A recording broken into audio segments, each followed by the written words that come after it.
Bon, salut Alexis. Salut. Du coup, dans ce podcast, on va aborder, on va pas mal parler de toi quand même, et puis de ton approche de la pratique, entre autres, de calisthénique. Est-ce que tu te définirais comment? Tu te définirais euh, ta pratique comme du poids de corps, des calisthéniques, ou quelque chose d'un peu différent, genre street workout ou autre? Alors, c'est assez particulier parce que pendant longtemps, je me suis vachement identifié à la calisthénie Ouais. et je me rends compte que plus j'apprends des choses, plus j'évolue dans ma pratique et dans mon apprentissage et plus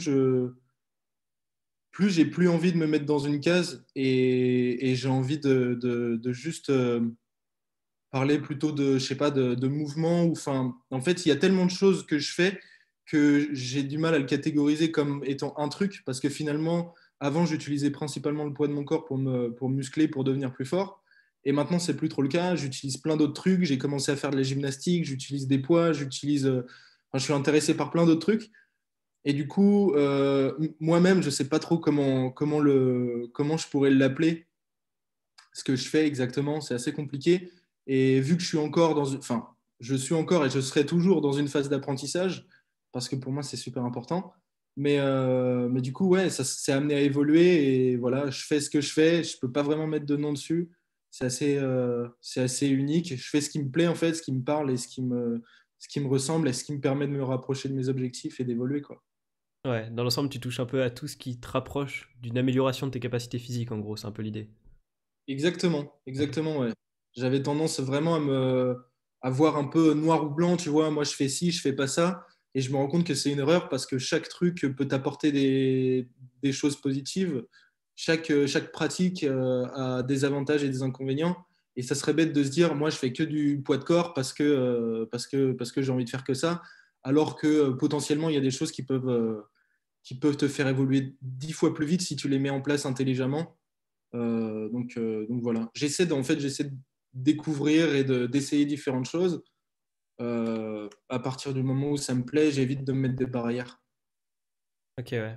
Écoute, toi, c'est quoi les avantages que tu vois, par exemple, au poids de corps et à la musculation en salle, que ce soit machine ou poids libre ou autre? Il y a souvent un peu des conflits hein, entre les deux disciplines.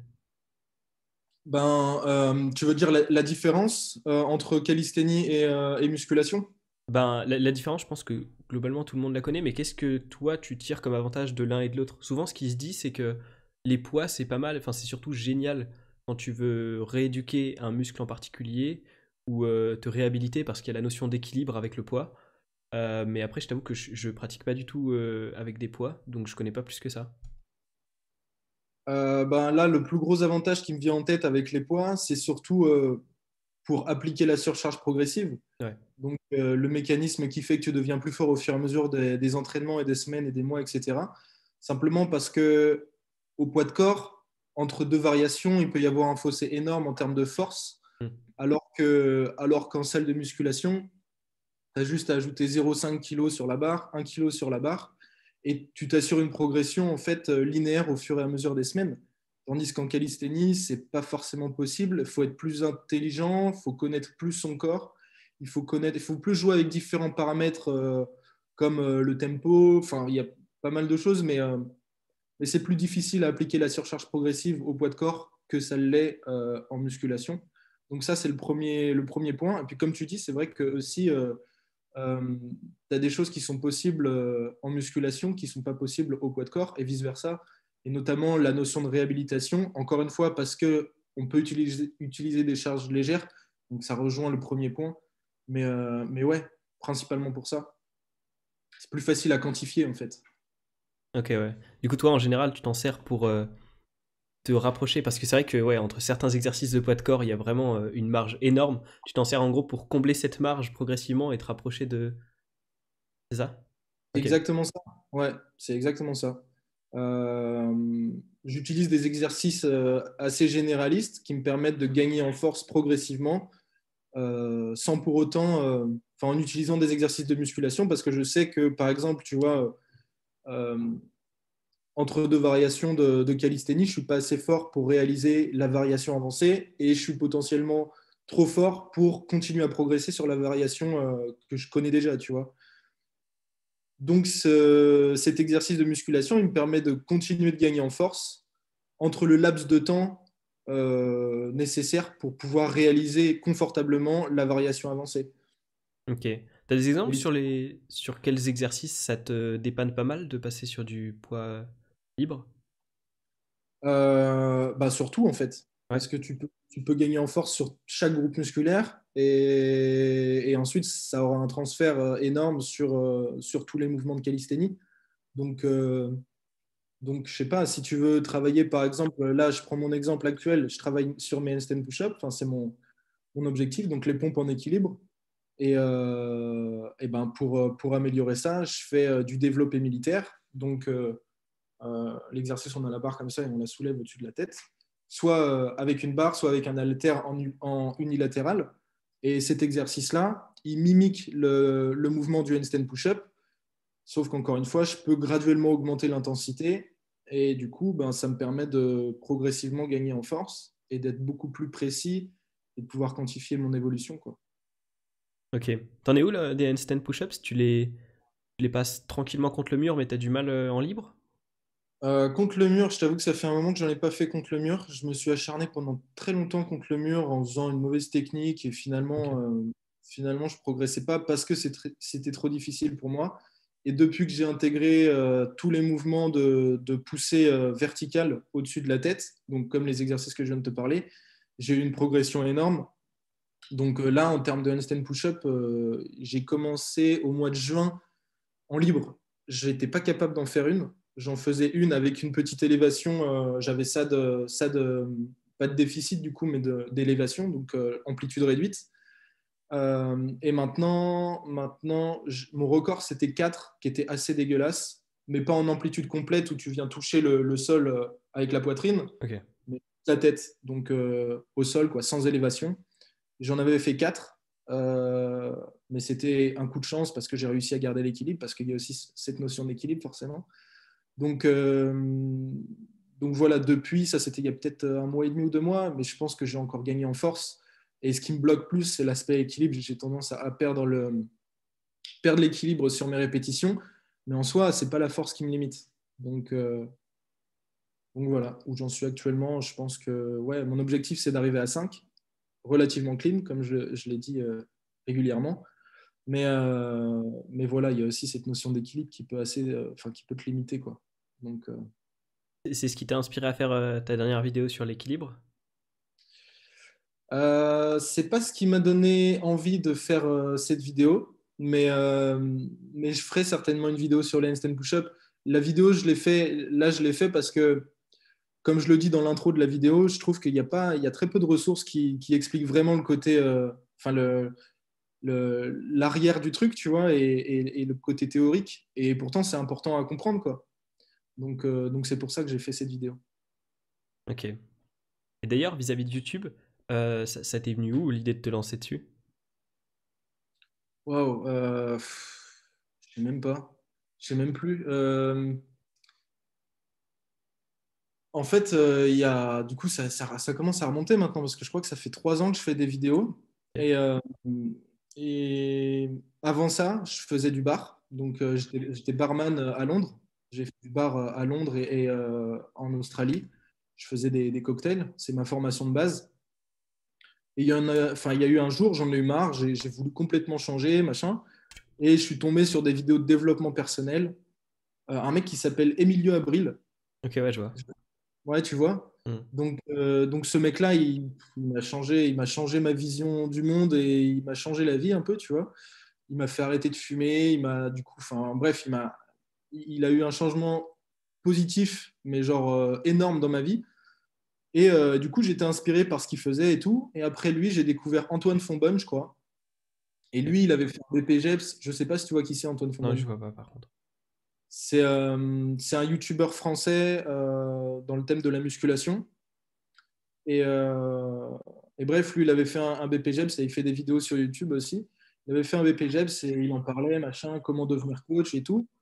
Et moi, j'ai toujours eu cette envie de liberté et cette envie d'avoir mon truc à moi, d'être mon boss, entre guillemets, et de gérer mon truc, quoi. Donc, Donc voilà, j'ai suivi leurs conseils, je me suis inspiré de ce qu'ils faisaient, d'eux et d'autres. Et du coup, j'ai commencé à faire des vidéos sur YouTube sur le thème du sport parce que j'avais pour ambition de passer mon diplôme. Ensuite, j'ai passé mon diplôme et puis maintenant, je suis rendu là et ça fait déjà 3 ans. C'est cool. Du coup, il y avait cette idée de. T'avais envie de devenir indépendant et du coup d'avoir une source de revenus qui serait liée à YouTube? Ou est-ce que c'était vraiment uniquement on m'a aidé grâce à YouTube et j'ai envie de rendre l'appareil à d'autres gens? Comment ça? J'ai pas compris. J'ai pas Euh, compris. T'avais l'air de parler d'indépendance, d'envie d'indépendance.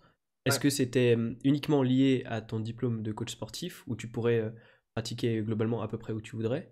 Ou est-ce que il y avait aussi cette recherche à travers YouTube de se dire j'aurai une audience où que je sois dans le monde et je pourrais du coup avoir des revenus à peu près n'importe quand, n'importe comment, je sais pas où t'en es actuellement? Ou est-ce que c'était vraiment, comme tu disais, parce que tu as trouvé des choses sur YouTube qui t'ont énormément aidé et que tu avais vraiment envie d'aider des gens de la même façon que toi, tu as été aidé grâce à YouTube? Dans un premier temps, pour être totalement honnête, c'était une démarche assez égoïste et je pensais d'abord à moi. Mais dans tous les cas, je pense que avant de vouloir aider les autres personnes, enfin d'autres personnes, il faut d'abord s'aider soi-même. Tu vois, tu peux pas apporter de la valeur aux gens si toi-même t'es perdu et tu sais pas ce que tu fais de ta vie. Tu vois. Donc l'objectif premier, c'était de moi me sentir bien, c'était de moi m'en sortir et trouver ce que je voulais faire pour qu'ensuite, dans un deuxième temps, je puisse aider d'autres gens à évoluer, à grandir, à apprendre des choses. Ok, ouais, je suis d'accord avec cette Ça approche part de de s'aider d'abord soi-même. Ouais. et ensuite altruiste. Donc en fait, l'un et l'autre se rejoignent, je pense, tu Hmm. vois. Ouais, je suis complètement d'accord, je comprends parfaitement. Ok. Sinon, toi, vis-à-vis de ta pratique en, bah, du coup, j'allais dire calisthénique, mais c'est un peu plus large que ça. C'est quoi tes attentes vis-à-vis de ça? Est-ce que tu as uniquement des buts de performance, envie d'avoir des figures ou un certain poids que tu arrives à soulever? Est-ce que tu as un aspect santé de te dire que ça va être quelque chose qui va être bénéfique au long terme sur toute ta vie? Est-ce que ça te permet de décompresser? Est-ce que tu as envie de faire de la compétition? Alors, j'ai pas envie de faire de la compétition Ok. parce que je suis pas intéressé. La seule compétition qui m'intéresse, c'est avec moi-même et je trouve pas forcément ça utile de se comparer aux autres. Enfin, même pas du tout en fait. Donc la compétition, elle se passe dans mon home gym, tu vois, et c'est tous les jours, c'est avec moi-même, mais je ressens pas le besoin de vouloir battre quelqu'un, tu vois. Je sais pas, ça m'intéresse pas plus que ça. Après, encore une fois, chacun son truc, enfin voilà, chacun fait ce qu'il veut. Mais, pour revenir à la question, merde, c'était quoi déjà la question du coup? Qu'est-ce que tu attends de la pratique, globalement? Qu'est-ce que j'attends de la pratique? Euh, en vrai, c'est quelque chose enfin, tu vois, c'est un mode de vie. Et c'est une habitude et quelque chose que j'ai envie de conserver tout au long de ma vie parce que c'est aussi quelque chose qui donne un sens à ma vie finalement. Je me suis lancé là-dedans, c'était assez aléatoire, imprévu et voilà, comme j'aurais pu me lancer dans autre chose. Finalement, enfin, tu vois, la vie c'est un peu fait bizarrement des fois. Donc je suis arrivé là parce que ça me plaisait et ouais, j'ai envie de prouver à moi-même en fait que je suis capable de réaliser des choses, je suis capable d'être performant, je suis capable d'être en bonne santé. Et ouais, j'ai envie de. C'est vraiment, encore une fois, c'est pour moi que je le fais. Et ensuite, si moi, ce que j'apprends sur la route, je peux l'enseigner aux autres et aider les autres, alors tu vois, c'est parfait. Ok. Du coup, ça fait 3 ans que tu pratiques? Ça fait depuis que tu as vu ces vidéos-là ou ça fait plus longtemps? Ça fait 3 ans que j'ai commencé la calisthénie. Ouais. Après, j'ai pas toujours fait de la musculation, mais j'ai commencé assez tôt la musculation quand j'avais 17 ans.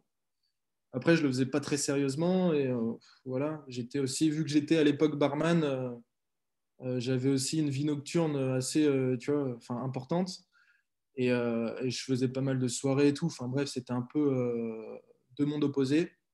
Du coup, je le faisais pas sérieusement, mais j'ai toujours eu cette envie. J'en ai parlé aussi plusieurs fois. J'ai toujours eu cette envie de déjà d'être bien dans mon corps parce que c'est un truc énorme, je trouve, et en termes de confiance en soi et de trucs que tu peux accomplir par la suite, c'est juste, ça te booste, quoi. Donc par rapport à ça, j'ai toujours voulu avoir tu vois, une enveloppe, un corps dans lequel je me sentais bien. Parce que étant plus jeune, j'ai eu des complexes en termes physiques. Pourtant, j'avais pas forcément de quoi, tu vois. Mais enfin bon, bref. Et ouais, voilà. Ok. Du coup, t'as commencé par où? T'as commencé vraiment que en calisthénique au début? J'ai commencé par la musculation, du coup, à mes Ok. 17 ans. J'ai fait 5 années, je crois, jusqu'à mes 22 23 ans. Et puis au moment où j'ai justement changé de vocation, que j'ai décidé de prendre une année sabbatique, entre guillemets, pour faire un voyage en Asie, à ce moment-là, en fait, j'ai pris du temps pour réfléchir à moi, pour savoir ce que je voulais, etc. Et je faisais toujours du sport. Et c'est à ce moment-là que j'ai commencé la calisthénie, quand je suis parti un peu avant que je parte en voyage solo en Asie. Et, euh, et après ça, ouais, je suis revenu, j'ai eu des réponses à mes questions et je me suis lancé. Je me suis dit, vas-y, je passe mon diplôme de coach. Et en parallèle, j'avais commencé les vidéos. Ok. Mm. Tu pratiques d'autres sports à côté ou pas? Non, enfin si, du coup, si je dis des conneries, je viens de m'inscrire à la gymnastique, ce qui est là, bah, il y Ok. a un mois et demi, je crois. Mais du coup, bon, confinement, donc Ouais. le semblant de backflip que j'ai réussi à avoir, va falloir reprendre tout depuis le début, je pense, d'ici 4 semaines, mais bon, ça fait partie du truc. Donc ouais, gymnastique, mais sinon, autre que ça, non. J'ai, en fait, de base, je suis pas du tout sportif. Et mon histoire avec la calisthénie, ouais, ça part vraiment de là. De base, c'était vraiment pour me sentir bien dans mon corps. Et finalement, j'ai kiffé et je suis devenu passionné de ça, quoi. Tu vois, de toujours faire mieux et tout. Mais je pense pas que je pourrais faire la même chose avec un autre sport. Enfin, en tout cas, tout ce qui est sport co et tout, ça me dit pas du tout. Je sais pas, ouais, pourtant j'ai essayé beaucoup de sports étant plus jeune, mais il y a pas vraiment un truc avec lequel j'ai accroché. J'ai fait des sports de combat, j'ai fait du basket, j'ai fait du rugby, je crois que j'ai quasi tout fait sauf du foot. Et ouais, j'ai rien apprécié plus que ça. Surtout que j'étais dans une phase où j'étais jeune et ce qui m'intéressait plus, c'était de sortir avec mes potes et puis geeker, quoi. Donc, euh, donc ouais, c'est assez étrange, mais ouais, je suis pas quelqu'un de sportif de base, quoi. Si ça peut Bah, te parler. pour moi, c'est pas du tout étrange. Vraiment, je me retrouve à fond dans ce que tu dis. J'ai vraiment eu le même cheminement jusqu'ici. Ok. Ouais, c'est marrant, hein. Des fois, Ouais. explication, quoi. Juste, tu t'accroches avec ce truc et même s'il y a des choses qui peuvent être similaires, c'est pas pour autant que ça va te plaire non plus, quoi. Donc, c'est vraiment un coup de cœur, quoi. Ok. Est-ce que en calisthénique, tu as une spécialité particulière, style, je sais pas, souplesse, équilibre, force en poussée ou en tirage ou un truc comme ça? Il y a un truc où tu te sens plus à l'aise ou pas spécialement? Alors, il y a des trucs où je me sens plus à l'aise, mais j'ai pas envie de me spécifier plus que ça, tu vois. Enfin, après, ça dépend ce qu'on entend par spécifier, mais je pense que là où tu es le plus à l'aise, c'est ce que tu pratiques le plus. Donc, moi, le handstand, c'est quelque chose que j'ai assez confortablement parce que j'en ai fait pendant longtemps, longtemps, longtemps. Donc voilà. La souplesse, je commence à être pas trop mal pour un garçon, en tout cas, parce que c'est pareil, c'était un gros point faible et finalement, à force de bosser dessus, bosser dessus, bosser dessus, j'ai pas lâché depuis que j'ai commencé et ça devient un point fort, tu vois. Et en Hmm. fait, tes points faibles et tes points forts, c'est toi qui les orientes et c'est toi qui mène la barque, quoi, entre guillemets. Donc après, si, la génétique, ça joue aussi forcément et je sais que j'ai plus de facilité en tirage qu'en poussée. Euh, Alors que pourtant, dans mes routines d'entraînement, j'essaie vraiment d'équilibrer entre exercice de poussée, exercice de tirage. Mais c'est vrai que j'ai toujours eu cette facilité à. Enfin, j'ai plus de facilité à tirer qu'à pousser. Donc après, je ne sais pas d'où ça peut venir. Sûrement la génétique, quoi, j'imagine. Ouais, il doit y avoir de ça, ouais, je pense. Ouais. Ok. Du coup, en termes de... Ça, c'est en termes de pratique, si tu veux. Et en théorie, c'est dans quoi que tu es un peu spécialiste? Parce que en tant que coach, j'imagine que tu connais quand même pas mal de trucs sur le domaine de développement physique. Donc, est-ce que tu es spécialiste, je sais pas, en biomécanique, en nutrition, en technique de renforcement, il y a un truc que tu maîtrises plus que le reste, ou tu essaies de, pareil, combler tes faiblesses en général? C'est une bonne question, mais en vrai, tu vois, j'ai été diplômé l'an dernier Ok. et j'ai pas été satisfait du tout de la formation, de BPGEPS, parce que je suis tombé dans une formation qui était très moyenne. Et enfin bref, ils étaient là pour prendre ton argent et on n'a rien appris, quoi, clairement. Tu vois. En gros, le BPGEPS, c'est un truc où tu apprends à sécuriser les gens, les positionnements des gens. Ok. Et on n'a rien appris de tout ce qui est intéressant à apprendre dans l'entraînement, finalement. Tu vois. Ça n'a rien à voir avec STAPS. Donc moi, j'étais ultra déçu. Mais bref, de toute façon, je comptais pas là-dessus enfin, pour moi, la formation, c'était juste histoire d'avoir mon diplôme et d'être dans la légalité et aussi d'être crédible aux yeux des gens. Mais finalement, c'est comme tous les autres diplômes, ça sert à rien. Enfin, ça sert à rien. Si tu as juste le diplôme et que derrière, tu n'apprends plus et tu te reposes sur tes acquis, c'est dommage, quoi, parce qu'il y a tellement d'autres choses à apprendre. Et finalement, moi, c'est ce que je dis à toutes les personnes qui me demandent mon cursus en termes de diplôme et tout. Ils me demandent quel diplôme passer, ben, je réponds, ben, en fait, le diplôme, peu importe, tu apprendras au cours de ta carrière et ton diplôme, c'est toi qui te le fais, tu vois. Donc, c'est pour ça que j'essaie toujours de me former, etc. Donc ouais, c'était quoi la question de base? Je suis assez distrait, Euh, j'oublie les... en quoi tu te sentais spécialiste? En quoi je me sentais spécialiste? Ah oui, donc ben, en fait, je suis pas. Enfin, je pense que si j'avais une spécialité, ça serait dans la programmation de force, Ok. parce que c'est ce que je fais depuis maintenant un petit bout de temps et c'est ce que j'enseigne et c'est ce que je connais le mieux. Après, je suis intéressé par plein de trucs et j'ai tellement de choses à apprendre encore que tu vois, j'ai hâte de voir où j'en serai dans quelques années. Mais ouais, pour le moment, je pense que s'il y avait un truc où j'étais le plus à l'aise, ça serait ça. Après, par rapport à ce que tu dis sur le fait de toujours essayer de se former, il y a aussi cet aspect qu'on est dans une discipline un peu scientifique et que les études scientifiques, elles évoluent en permanence. Il y a toujours des trucs qui vont dans un sens puis dans l'autre. Et... C'est clair, c'est clair. Et du coup, il y a des réponses à nos questions qui arrivent quasiment tous les jours, quoi. Mm. Et ça, c'est intéressant parce que c'est pas un truc qui est figé et qui évoluera plus, quoi. C'est un truc dont on apprend, on est toujours on apprend des choses, ouais, tous les jours. Donc c'est grave cool. Du coup, en tant que coach, toi, c'est quoi le rôle que tu estimes avoir? Parce que tu dis que vous parliez de sécurité. Est-ce que tu estimes que tes élèves, tu dois leur apprendre à comment pratiquer sans se blesser? Est-ce que tu veux les tirer vers le haut en termes de performance? C'est quoi ton objectif? Est-ce que ça dépend de l'élève aussi, peut-être? Ouais, Ouais. exactement. Les objectifs, ça dépend des objectifs de la personne, du pratiquant. Euh, Tu vois, on n'a pas tous les mêmes envies et on n'a pas tous les mêmes objectifs. Donc, l'une des plus grandes qualités d'un coach, en tout cas, je pense, c'est d'être capable de s'adapter à la personne qu'il a en face de lui. Et il y a des gens qui viennent te voir pour une raison, puis il y a d'autres personnes qui viennent te voir pour des raisons totalement différentes. Donc, euh, donc voilà, après, c'est au coach de savoir comment procéder pour rapprocher ce pratiquant de son objectif. Est-ce qu'il y a des fois où la demande elle est tellement spécifique que tu es obligé de dire non, je sais pas faire ça ou de rediriger vers quelqu'un d'autre? Ouais, moi, s'il y a des Ouais. gens qui me demandent de faire certains trucs et que je sais pas faire, je vais pas leur dire, je vais pas leur sortir un truc magique, quoi. Je leur dis, bah non, et franchement, je suis pas compétent, c'est pas mon domaine enfin, je sais pas, ouais, c'est pas moi qu'il faut venir voir si tu veux arriver à tel ou tel endroit, quoi. Et dans ce cas-là, je les redirige vers quelqu'un d'autre. Ok. Ouais, ouais. Du coup, ça t'arrive de travailler avec d'autres gens?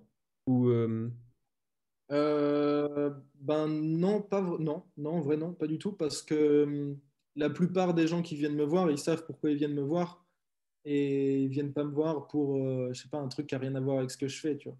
ok. Donc, donc non, les gens qui viennent me voir, déjà généralement ils me posent des questions avant de s'engager, tu vois. Et à ce moment-là, je leur dis si c'est possible ou si c'est pas possible. Mais dans 99% des cas, les gens, la demande des gens est cohérente avec ce que je fais en fait. Ok. Est-ce que tu as une philosophie de pratique en particulier, style, je sais pas, il y a des trucs style no pain, no gain, Truc plus genre train less, train smart, tu vois, des bails comme ça. Ouais.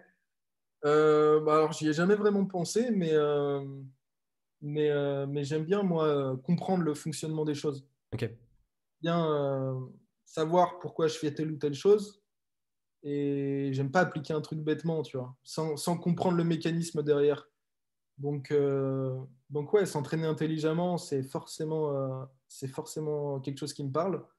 No pain, no gain, oui et non, plus non que oui d'ailleurs. C'est un peu un truc de bro, tu vois. Mais d'un sens, il y a une vérité aussi, parce que si tu t'entraînes pas dur, t'as pas de résultat, mais si tu t'entraînes trop dur, tu te blesses.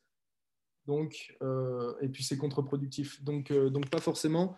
Mais ouais, s'entraîner intelligemment, écouter son corps, et puis tester les choses par soi-même, c'est des trucs qui me parlent parce qu'on est tous différents et qu'on réagit tous différemment à certains trucs de l'entraînement et à la nutrition et à la récupération.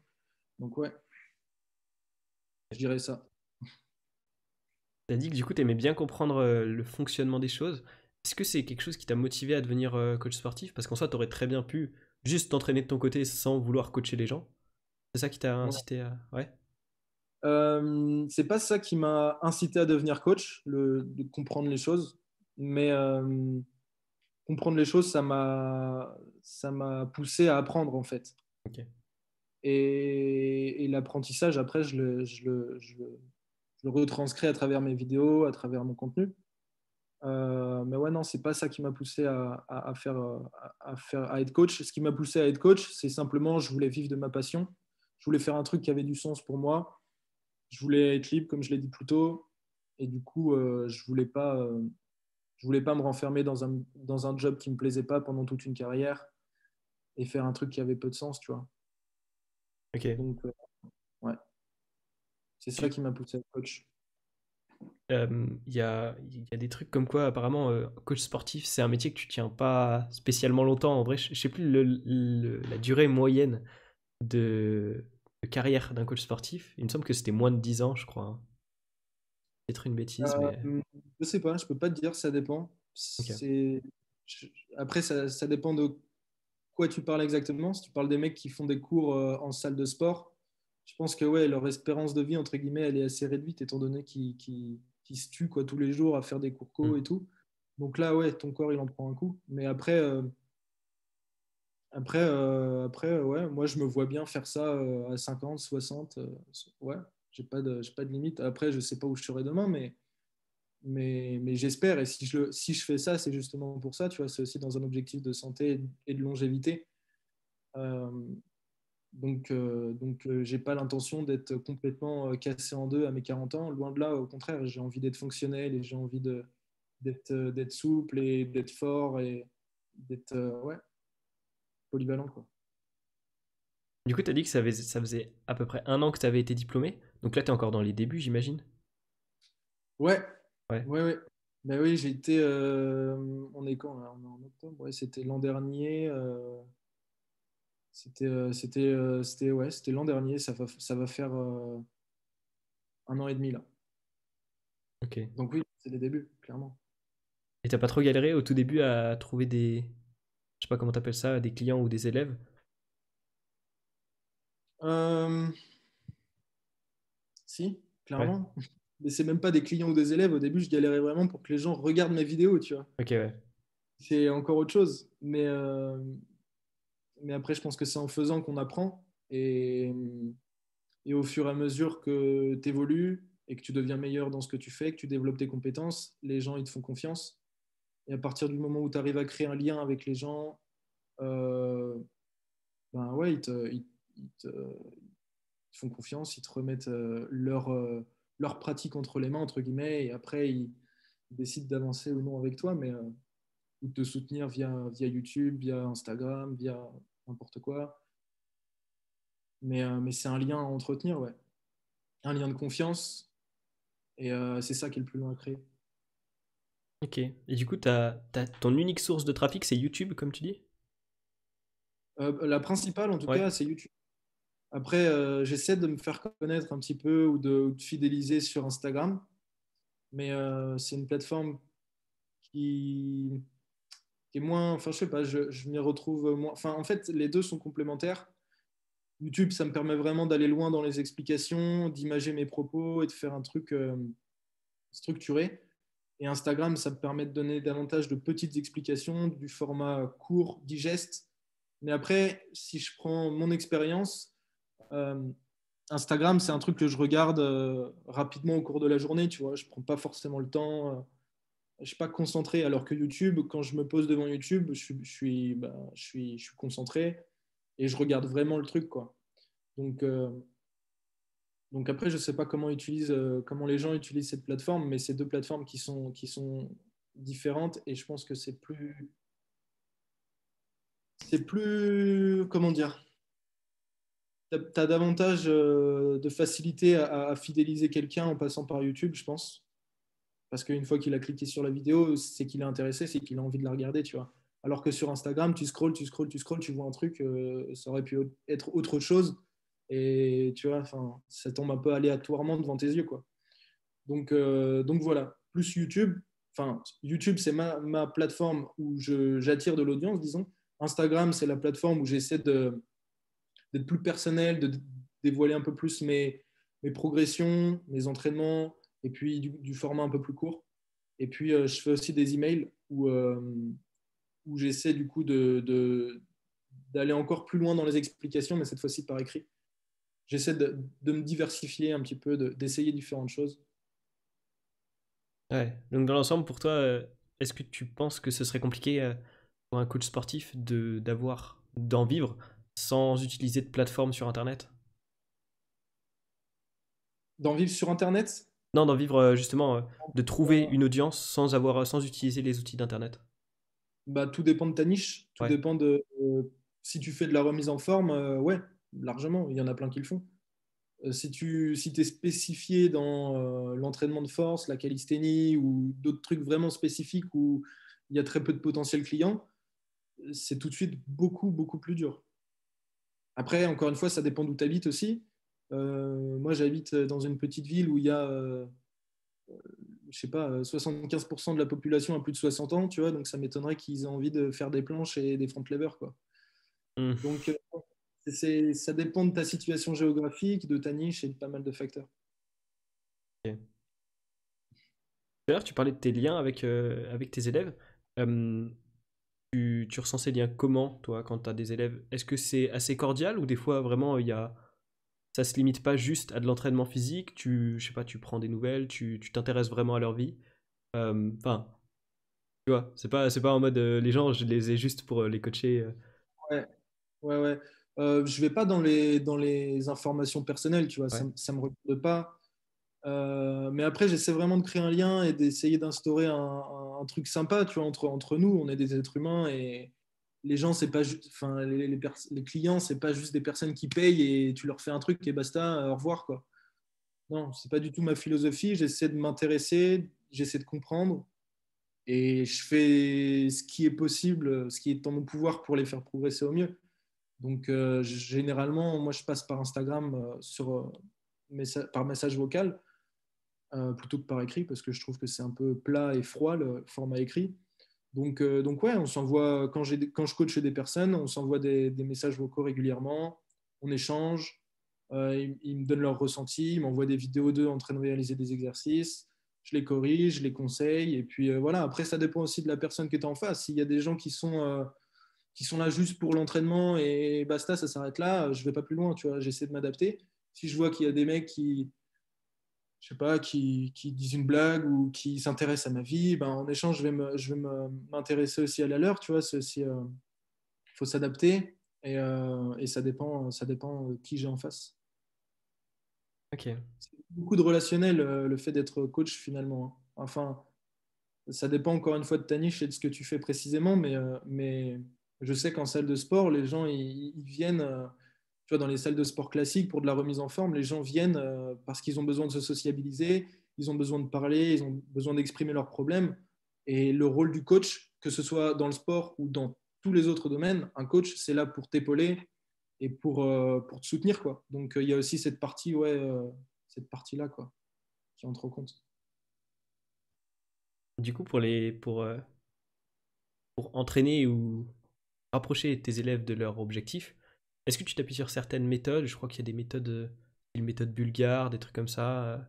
Est-ce que tu les mélanges? Est-ce que tu utilises, je sais pas, des semaines de deload, des trucs comme ça? Il y a des choses que tu aimes bien faire en général? Ça dépend, encore une fois, ouais, mais j'essaie de m'adapter à la personne que j'ai en face. Si c'est un débutant, qu'il n'est pas sérieux avec ses entraînements, qu'il loupe une semaine sur deux, tu vois, je ne vais pas lui faire des semaines de deload parce qu'il deload déjà inconsciemment, enfin indirectement. Par contre, si c'est un pratiquant sérieux, le mec il fait toutes ses séances, enfin voilà quoi, il fait le truc vraiment. Là, ouais, je vais commencer à utiliser des méthodes d'intensification, des trucs un peu plus poussés, des trucs un peu plus, ouais, carrément. Ça dépend, encore une fois, enfin, une qualité à développer, c'est vraiment de s'adapter à la personne qui est en face. Les débutants, ça ne sert pas à grand-chose de leur mettre des trucs ultra complexes. Tu vois, ils vont progresser tout aussi bien avec un classique 5x5. Même moi, hein, aujourd'hui, et encore, je ne me considère même pas comme étant quelqu'un d'avancé, mais même avec des techniques très simples, tu as moyen de fonctionner, de progresser, pardon. Donc, donc, faut pas essayer de rechercher la programmation la plus compliquée. J'essaie de faire des trucs qui sont adaptés à chacun et qui sont cohérents, quoi. Ok. Et du coup, comme tu as parlé d'élèves qui des fois faisaient une séance toutes les 2 semaines, voire pire, est-ce que ça t'arrive des fois de dire, mec, t'es pas assez sérieux, là, on pourra aller nulle part ensemble, il va falloir qu'on revoie ton approche de la pratique? Ça t'arrive de faire ça? Non, en vrai, pas à ce point-là, pas à cet extrême en tout cas. Ok. Mais la plupart, enfin, il y a beaucoup de gens qui viennent me voir ils sont pas novices, ils sont pas avancés, ils sont entre les deux, tu vois. Genre, c'est des gens qui ont déjà une bonne base musculaire, qui connaissent leur classique, entre guillemets, tu vois, les mouvements de base, mais qui veulent aller plus loin, qui veulent apprendre des figures. Ça, c'est la majorité des gens qui viennent me voir. Et le plus gros, enfin, la chose la plus importante avec ces personnes-là, c'est d'arriver à leur faire comprendre qu'il faut être régulier, en fait, et d'avoir une discipline. Et c'est que quand tu as cette discipline qu'ensuite tu peux passer au next level un peu, tu vois, et faire des trucs un peu plus complexes. Donc voilà, si tu n'es pas régulier dans tes entraînements, si tu t'entraînes. Après, je comprends parce que les gens ont un travail, ont une vie. Et moi, c'est ce que je fais tous les jours. Donc c'est ma priorité, tu vois. Mais la plupart des gens qui viennent me voir, c'est quelque chose qui passe en second plan. C'est une passion, c'est un truc qu'ils veulent faire pendant leur temps libre. Et donc, c'est aussi compréhensible que ben voilà, si tu as un événement, tu le loupes un entraînement, ou alors tu as une soirée, ben, tu te couches un peu plus tard le lendemain. Enfin bref, tu vois, tu comprends les trucs, les aléas de la vie, quoi, simplement. Enfin, vivre, en fait. Donc ouais, le plus difficile, c'est ça, c'est de leur instaurer, de leur faire comprendre que ce qui les portera le plus loin, c'est la discipline, la régularité et la patience. Et, et ouais, si j'en viens à dire il faut que tu revoies ta pratique, il faut que tu revoies ton approche de l'entraînement, c'est vraiment que, enfin déjà, ça m'est jamais arrivé et il faut vraiment que l'IA il s'en foute quoi. Mais s'il s'en fout, on sera même pas en contact en fait parce qu'il s'en fout et que du coup j'aurai certainement plus de nouvelles de lui avant même. Enfin tu vois, enfin Hmm. ouais, tu comprends ce que je veux dire Ouais, quoi. ouais, ok. T'as dit que la plupart de tes élèves, ils étaient intermédiaires. Pourquoi c'est toi, pourquoi? Pour toi, c'est quoi un niveau avancé? Euh, pour moi, c'est quoi un niveau avancé? C'est quelqu'un qui est sérieux depuis sérieux donc qui s'entraîne, c'est-à-dire toute l'année depuis je sais pas 3 4 ans, je dirais. Et après, ça dépend aussi parce que tu peux être sérieux mais faire n'importe quoi. En fait, avancer, ça veut trop rien dire, tu vois. Dans ma tête, c'est quelque chose, mais dans la tête du voisin, ça serait autre chose. Et, euh, et ouais, c'est assez difficile de mettre un terme et une définition au nom avancé, quoi, comme intermédiaire, comme débutant, mais ça peut varier d'individu en individu. Quelqu'un d'avancé, c'est quelqu'un qui est sérieux avec sa pratique et qui fait de je pense, sa pratique une priorité. Ouais, c'est dur à quantifier. Ok. Et Ouais, moi, est-ce que je suis avancé pour toi? Parce que ça fait que 1 an et demi que je pratique. bah, du coup,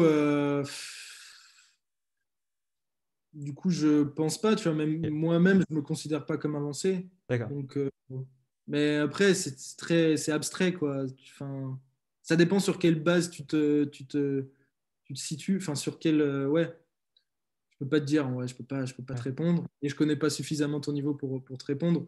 Mais généralement, au bout d'un an et demi, non, t'es pas considéré comme avancé, quoi.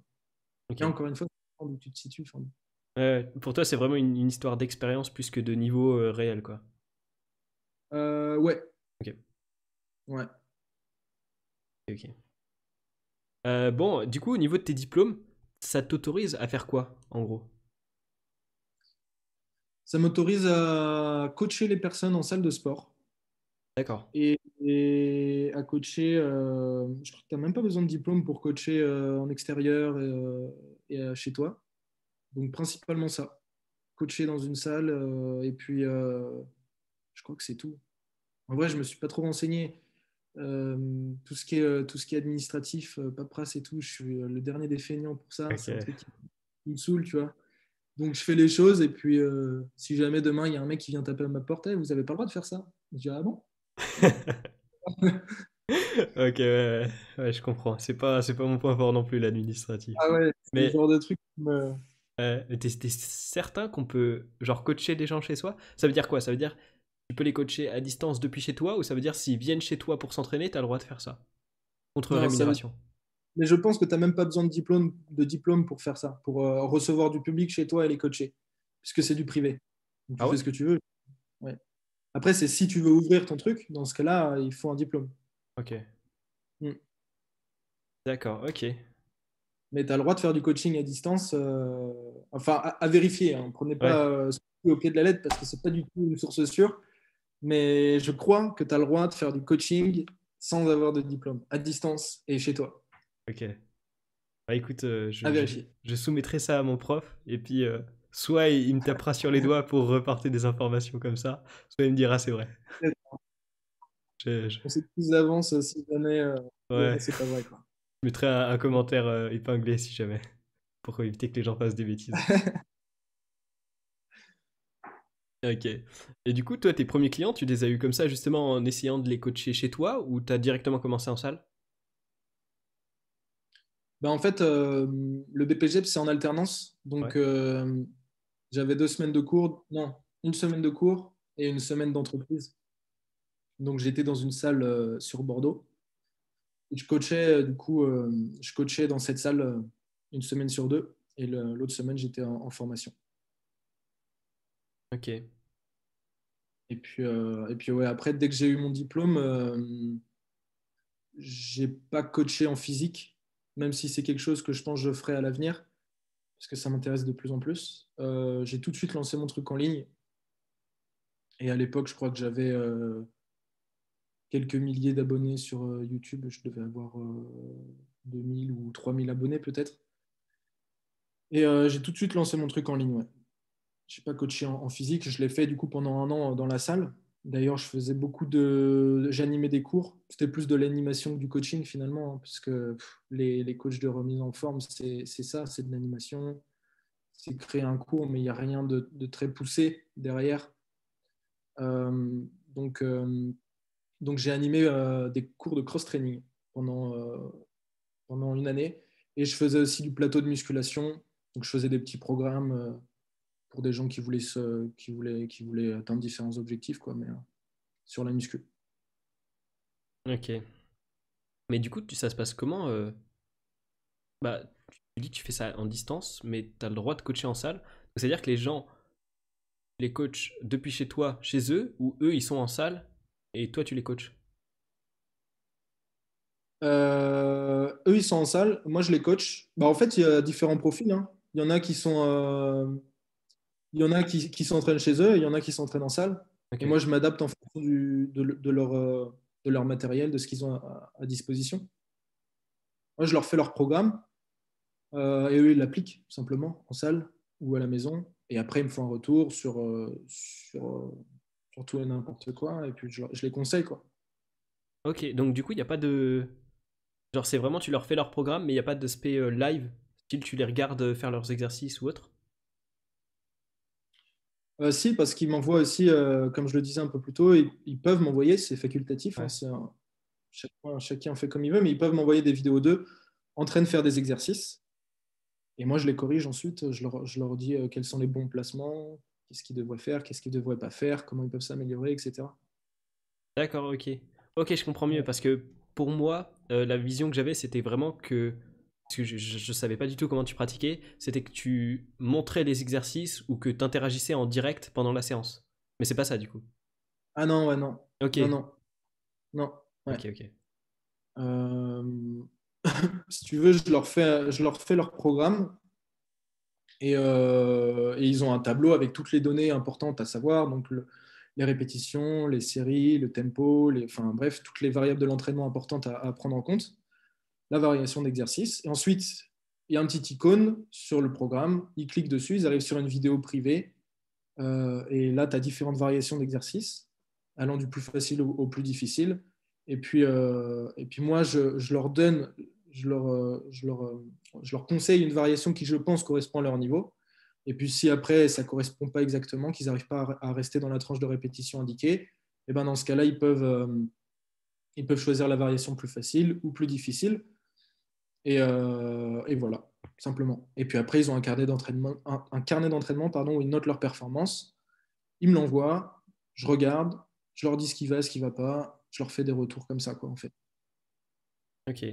Ouais, donc limite, t'es presque plus un préparateur physique qu'un coach sportif. Parce que nous, ce qu'on avait vu, en gros, la définition que notre prof il nous a donnée, c'était que le coach, il était presque là plus pour animer que pour entraîner vraiment, Mm. tu vois. Ouais, ouais, ouais, c'est vrai, c'est vrai. Après, je me considère pas comme préparateur non plus, parce que ce serait un peu prétentieux étant donné que j'ai pas le diplôme, j'ai pas passé de formation pour être préparateur, parce que c'est un autre niveau. En termes de connaissances anatomiques, en termes de connaissances de sciences de l'entraînement et tout, c'est, je pense, beaucoup plus poussé. Mais, euh, mais j'y aspire en tout cas, et c'est là où j'ai envie d'aller, quoi. Ouais, clairement. J'ai envie de faire vraiment quelque chose de spécifique et pas d'être un animateur. Ok, ok. Ça ne m'intéresse pas. Ouais. La plupart de tes élèves, ils vont vers toi avec quelles attentes? Tu parlais des figures tout à l'heure. Est-ce qu'il y en a qui te demandent des conseils, je sais pas, en souplesse, en équilibre ou autre? Ouais, beaucoup. Souplesse un peu moins, mais Ok. équilibre beaucoup. Mais après, je pense que enfin, j'attire les gens, comment dire, en fonction du contenu que je crée sur YouTube, j'attire les gens en cohérence avec ça, quoi. J'ai fait pas mal de vidéos sur l'équilibre, sur le muscle up, et d'ailleurs, les vidéos qui sont le mieux référencées, c'est ça, les vidéos sur l'équilibre et le muscle up. En plus, c'est des mouvements qui sont accessibles en étant relativement débutant. Donc, je dirais que c'est les deux choses qui me sont le plus demandées, apprendre l'équilibre et apprendre le muscle up. Après, il y a des gens plus avancés, ça dépend, hein, mais ouais, généralement, figure de force, ça revient enfin, à 95% des cas. Après, un peu d'endurance musculaire aussi, des mecs qui veulent passer des concours à l'armée notamment, ou en gendarmerie, ou en pompier, ou des trucs comme ça, tu vois. Donc, plus de l'endurance musculaire et de la souplesse aussi, ouais, un petit peu, mais principalement des figures de force, très Ok. clairement. Donc du coup, toi, j'ai l'impression que ton travail, il se fait pas mal en amont ou en aval de la séance, genre avant, après, mais pas vraiment pendant. Et du coup, ça, ça te fait à peu près combien d'heures de travail par semaine, en moyenne? Parce que j'imagine que tu as des semaines qui se ressemblent pas forcément les unes les autres. Ouais, c'est très difficile à dire. C'est très très difficile à dire. Tu parles du contenu payant, donc juste la programmation et le suivi des personnes que je coach. Ouais, bah après, on peut aussi parler du contenu que tu offres gratuitement, ouais, avec les emails et YouTube. Ouais. Ben, du coup, contenu payant, ça va vraiment dépendre. Tu vois, comme tu dis, les semaines se ressemblent pas. Donc, ça dépend combien j'ai de personnes à coacher dans la période en question. Et, euh, et ouais, c'est très difficile. Et même moi, je sais pas du tout parce que en fait, je calcule pas, quoi. Je travaille quand j'ai du travail. Enfin, je travaille sur mes programmations et sur le coaching en ligne quand j'ai des personnes à suivre et en fonction du nombre de personnes que j'ai à suivre. Mais sinon, je le passe sur le contenu gratuit, quoi. Ok. Donc, c'est très variable. Je pourrais te donner une fourchette, mais ça va être assez flou, quoi. Donc, ça dépend vraiment de la personne, de son niveau, du temps que je mets à faire son programme, de son implication aussi. Il y a des gens qui posent très peu de questions, même jamais. Et il y en a d'autres qui vont te solliciter tous les jours. Est-ce que je dois faire ci? Est-ce que je dois faire ça? Tu vois, donc faudrait faire une moyenne en fait.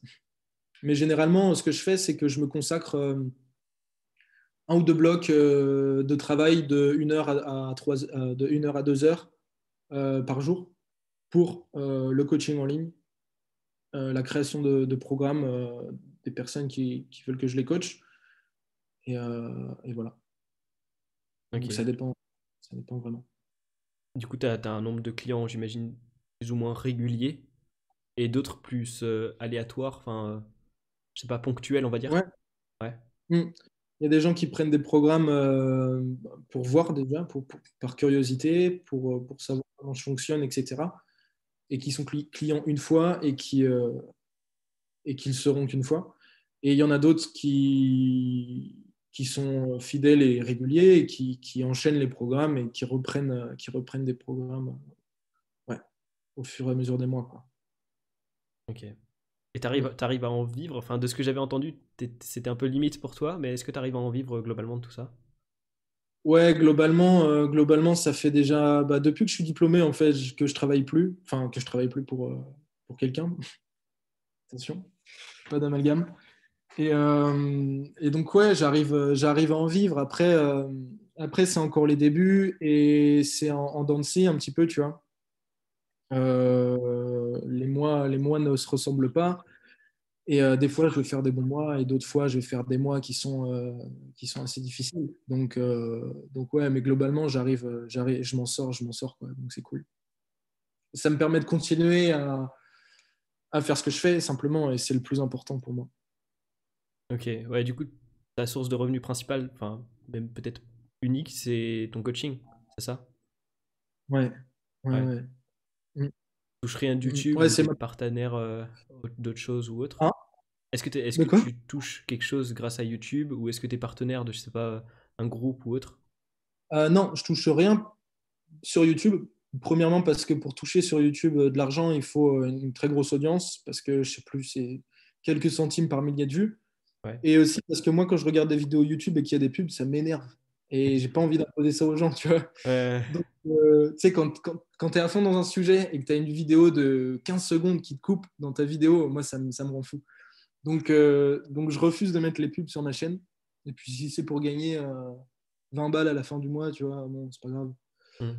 Euh, et je j'ai pas de partenaire, non. J'ai pas de partenaire. On m'a proposé plusieurs trucs, mais rien qui m'intéressait et avec qui je me sentais de faire un partenariat, quoi. Ouais. Donc non. Puis moi, j'aime bien encore une fois travailler seul et être responsable enfin, comment dire, s'il y a un truc qui se passe, je peux m'en prendre qu'à moi si ça fonctionne pas, et inversement. Et j'ai envie je sais pas, peut-être que j'ai envie de me prouver à moi-même que je suis capable d'y arriver vraiment qu'avec ce que je construis. Et j'ai pas envie bon, c'est un peu cru comme terme, mais j'ai pas envie de me prostituer pour des grandes marques ou des partenariats qui ont peu de sens pour moi, tu vois. J'ai envie de faire quelque chose qui me ressemble et qui me parle, quoi. Ouais. Ouais, Même si je je comprends dans ce que tu veux dire. je préfère faire un truc vrai, quoi. Hmm. Parce que du coup, t'as été abordé par des marques qui avaient rien à voir avec ton contenu ou pas? J'ai été abordé par des marques, des partenariats, tu vois, des trucs un peu genre des pistolets de massage ou des compléments Ok. alimentaires ou des marques de fringues, de musculation principalement. Ok, ouais. Mais bon, c'est pas ce que je veux faire, quoi. Donc, en fait, je sais surtout ce que je veux pas. Donc, Ouais. à partir de ce moment-là, tu vois, ça te permet de prendre pas mal de décisions cohérentes avec ton business et là où tu veux aller, quoi. Ok. Du coup, Mm. ouais, j'imagine que tous les équipements que tu as, en gros, c'est toi qui les as trouvés, parce que généralement, quand tu as des partenaires, ils t'offrent des produits pour que tu en parles ou autre. Et en termes d'ailleurs de logistique, c'est quoi que tu utilises en général bah, tes élèves, justement, tu me disais que des fois, tu t'adaptais à ce qu'ils avaient. Est-ce qu'il y a des fois où tu leur conseilles de prendre certains matériels ou vraiment jamais? Euh, ouais, souvent. Bah après, ça dépend. J'essaie vraiment d'avoir le minimum. Si c'est quelqu'un qui veut s'entraîner à la maison et qui a zéro matériel, je lui dis clairement, enfin, je vais être réaliste, tu vas être très limité, quoi. Tu vois, si tu n'as vraiment rien. Donc dans ce cas-là, je leur conseille de s'acheter au moins 3-4 élastiques et puis une barre de traction, une station de dips. C'est le minimum. Avec ça, tu peux déjà aller très très loin. Et bon, après, tout dépend de ton niveau et de tes objectifs, mais la plupart des gens pourront progresser énormément rien qu'avec ce petit setup de matériel. Et, euh, et après, voilà, hein, je vais pas, c'est vendu dans ma prestation. Je leur dis que je m'adapte en fonction du matériel que tu as, à condition d'avoir le matériel dont je viens de te parler. C'est le minimum requis. Après, non, sinon, autre que ça, si les gens ont ça et qu'ils veulent pas acheter autre chose, je vais pas leur dire, je vais pas leur dire d'acheter un full home gym, tu vois. Ouais, Non, je m'adapte vraiment en fonction du matériel qu'ils ont. ok, ok. Mm. Et niveau Je de... Ouais. sens que c'est pas facile et que ça coûte cher d'avoir du matos. Bon, des élastiques et une barre de traction murale, ça va, mais après, il y a des trucs qui peuvent coûter cher, donc c'est un budget, quoi. Hmm. Bah après, c'est le genre de truc où si tu les utilises, tu as un retour sur investissement qui est bien Ouais, réel, tu vois. Donc ça va. ouais, ouais, clair. Ouais. Mais encore une fois, pour ça, il faut être régulier et il faut Ouais. avoir cette discipline de s'entraîner régulièrement. Hmm, hmm. De toute façon, en C'est le- général, j'ai l'impression. Ouais. Une fois que tu as ça, après, ouais, après tu peux réfléchir à investir pour multiplier tes progrès, quoi. Hmm. Enfin, décupler tes progrès plutôt. Et en général, j'ai l'impression que ouais, bah, l'entraînement au poids de corps ou au poids libre, en général, ça te donne des qualités, bah, comme tu le dis justement, la discipline, etc., la patience, etc., que tu peux retransmettre après dans d'autres domaines de ta vie. Je sais pas si toi tu le vois comme ça aussi, mais Ouais, carrément. De toute façon, c'est lié, hein, le développement du corps et de l'esprit. Enfin, pour moi, en tout cas, c'est lié, c'est clair. Comme je le disais plus tôt, développer un physique qui te plaît, ça aura de l'impact sur ta confiance en toi. Et après, c'est valable pour plein d'autres trucs, quoi. Enfin, je sais que des fois, quand je me sens pas bien, je ressens des émotions négatives. Le fait de m'entraîner, ça me permet de me défouler, de me vider la tête, tu vois, d'enlever le négatif de mon esprit. Et après, je me sens mieux. Et il y a plein d'autres trucs qui font que ça impacte pas que ton corps, mais aussi ton mental, quoi. Et c'est pour ça d'ailleurs que maintenant il y a une grosse partie dans la préparation physique qui est liée au développement mental et à la préparation mentale. Parce que c'est lié, tu vois. Un athlète, s'il n'est pas, s'il est pas bien dans sa tête, il ne sera pas aussi performant qu'un athlète, que le même athlète qui est bien dans sa tête, quoi. ouais. Parce que la récupération est impactée et parce que la récupération a un impact sur les performances et plein d'autres trucs beaucoup plus compliqués, quoi, mais en partie. J'ai l'impression d'entendre mon prof. Si ce que tu disais sur l'entraînement chez soi était pas juste, il te pardonnera juste par ce que tu viens de dire, tout ça, ouais. Alors, on est sauvé. Yes. Ok, bon, pour retourner vite fait sur la logistique, il me semble que tu as un site de formation, c'est sur Podia, je crois, un truc comme ça. Oui. Ouais. Donc Mm. je mettrai les liens en description pour ceux qui sont intéressés. Est-ce que tu utilises d'autres trucs, style, je sais pas, des sites pour trouver des clients ou des choses comme ça?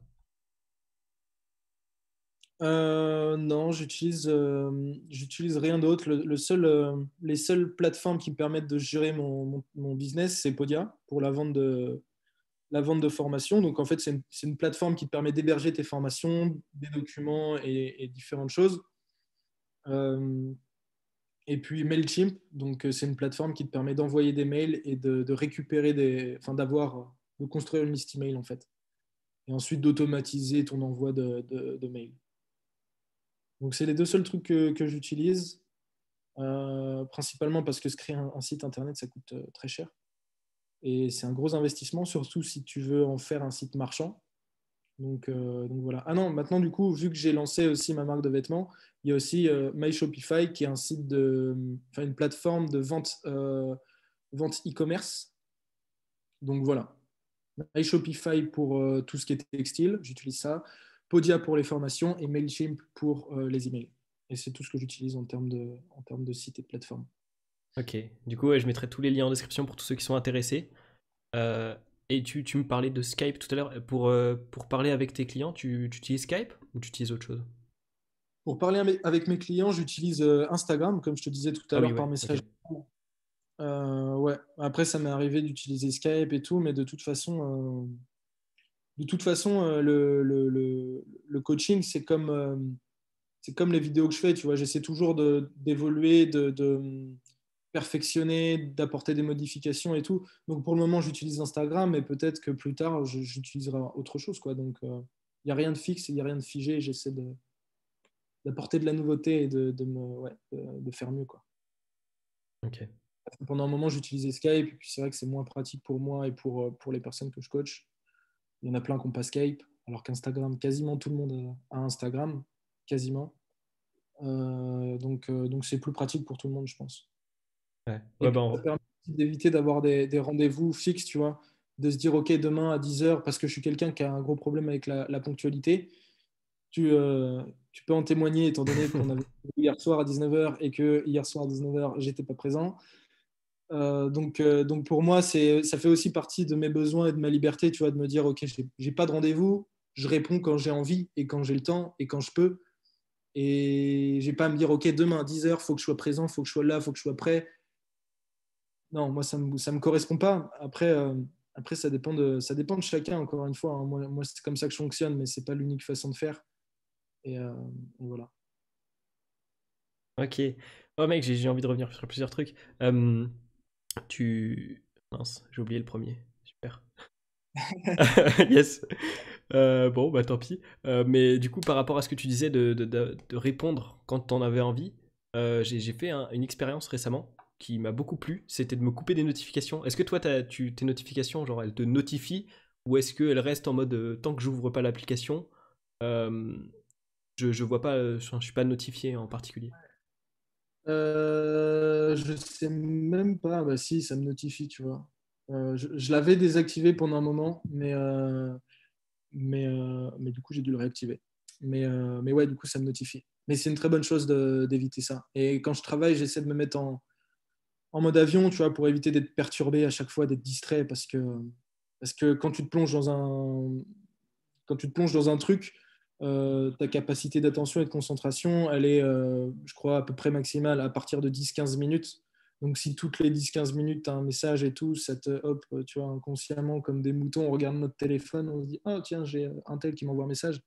Et après, il te refaut 10-15 minutes pour être vraiment focus à fond dans ce que tu fais. Donc, c'est vrai que c'est assez chiant.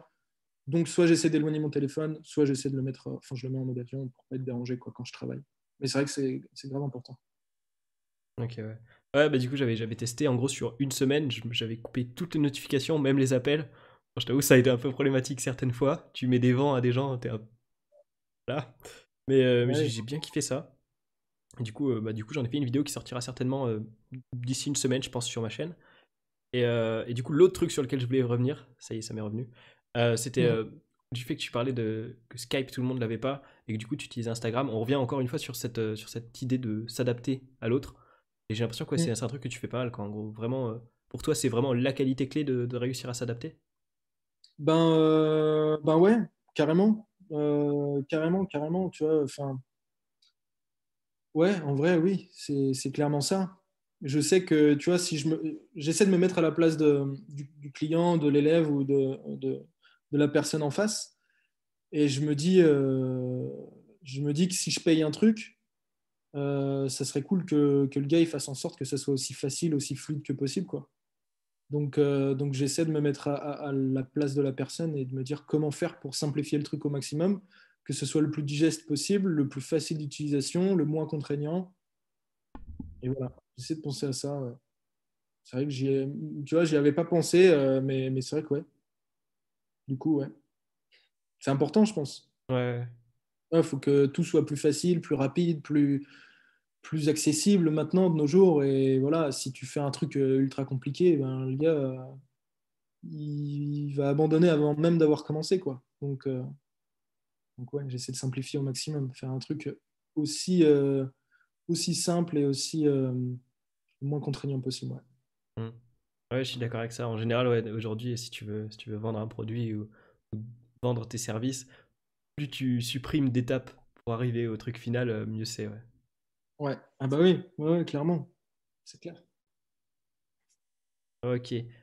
Niveau de tes objectifs à toi, personnellement, est-ce que tes objectifs, tu te les fixes au niveau de sur un cycle annuel? Est-ce que tu fixes des objectifs à un peu plus court terme, genre quelques mois?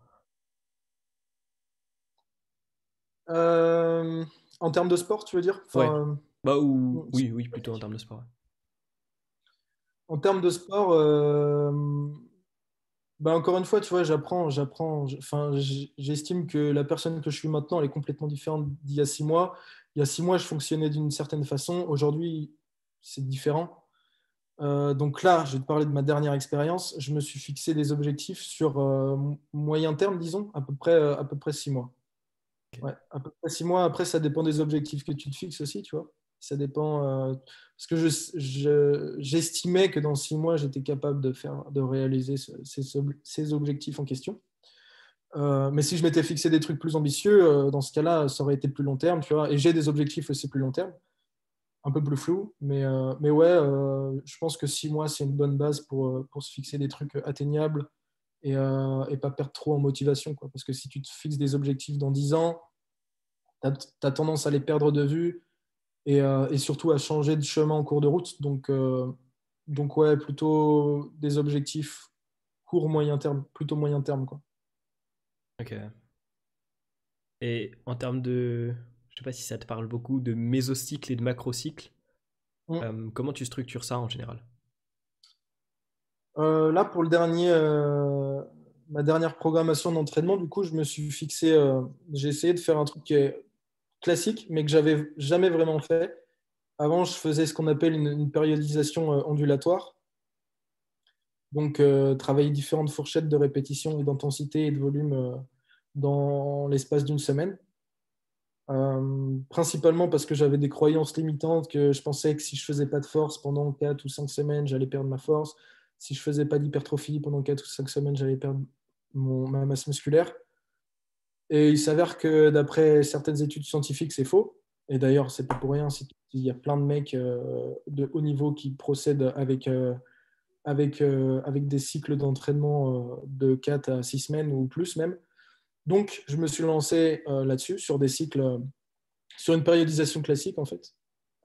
Donc, un cycle de masse musculaire, un cycle de force et un cycle de skills. Et là, donc adapté à la calisthénie, parce que c'est un truc qui vient du bodybuilding et du powerlifting. Et de base, le cycle, enfin du powerlifting surtout, hypertrophie, force et en performance, genre c'est vraiment les gros lifts de la compétition du powerlifting. Et du coup, j'ai adapté ça à la calisthénie en remplaçant le cycle des mouvements de powerlifting, le remplacer par des mouvements de calisthénie, du coup. Et là, j'en suis à ma fin du cycle de force. Donc, je vais pas tarder d'ici 2 semaines, je pense, à attaquer le cycle de skills. Et donc, voilà comment je procède enfin, actuellement. Ok. Et ça fonctionne mieux pour toi en général? Tu vois des meilleurs résultats? Ouais, franchement, bon, après, je suis pas arrivé au bout, donc c'est difficile à dire. Mais déjà, c'est quelque chose qui me plaît parce que ça me permet d'être beaucoup plus précis dans mon évolution. Et,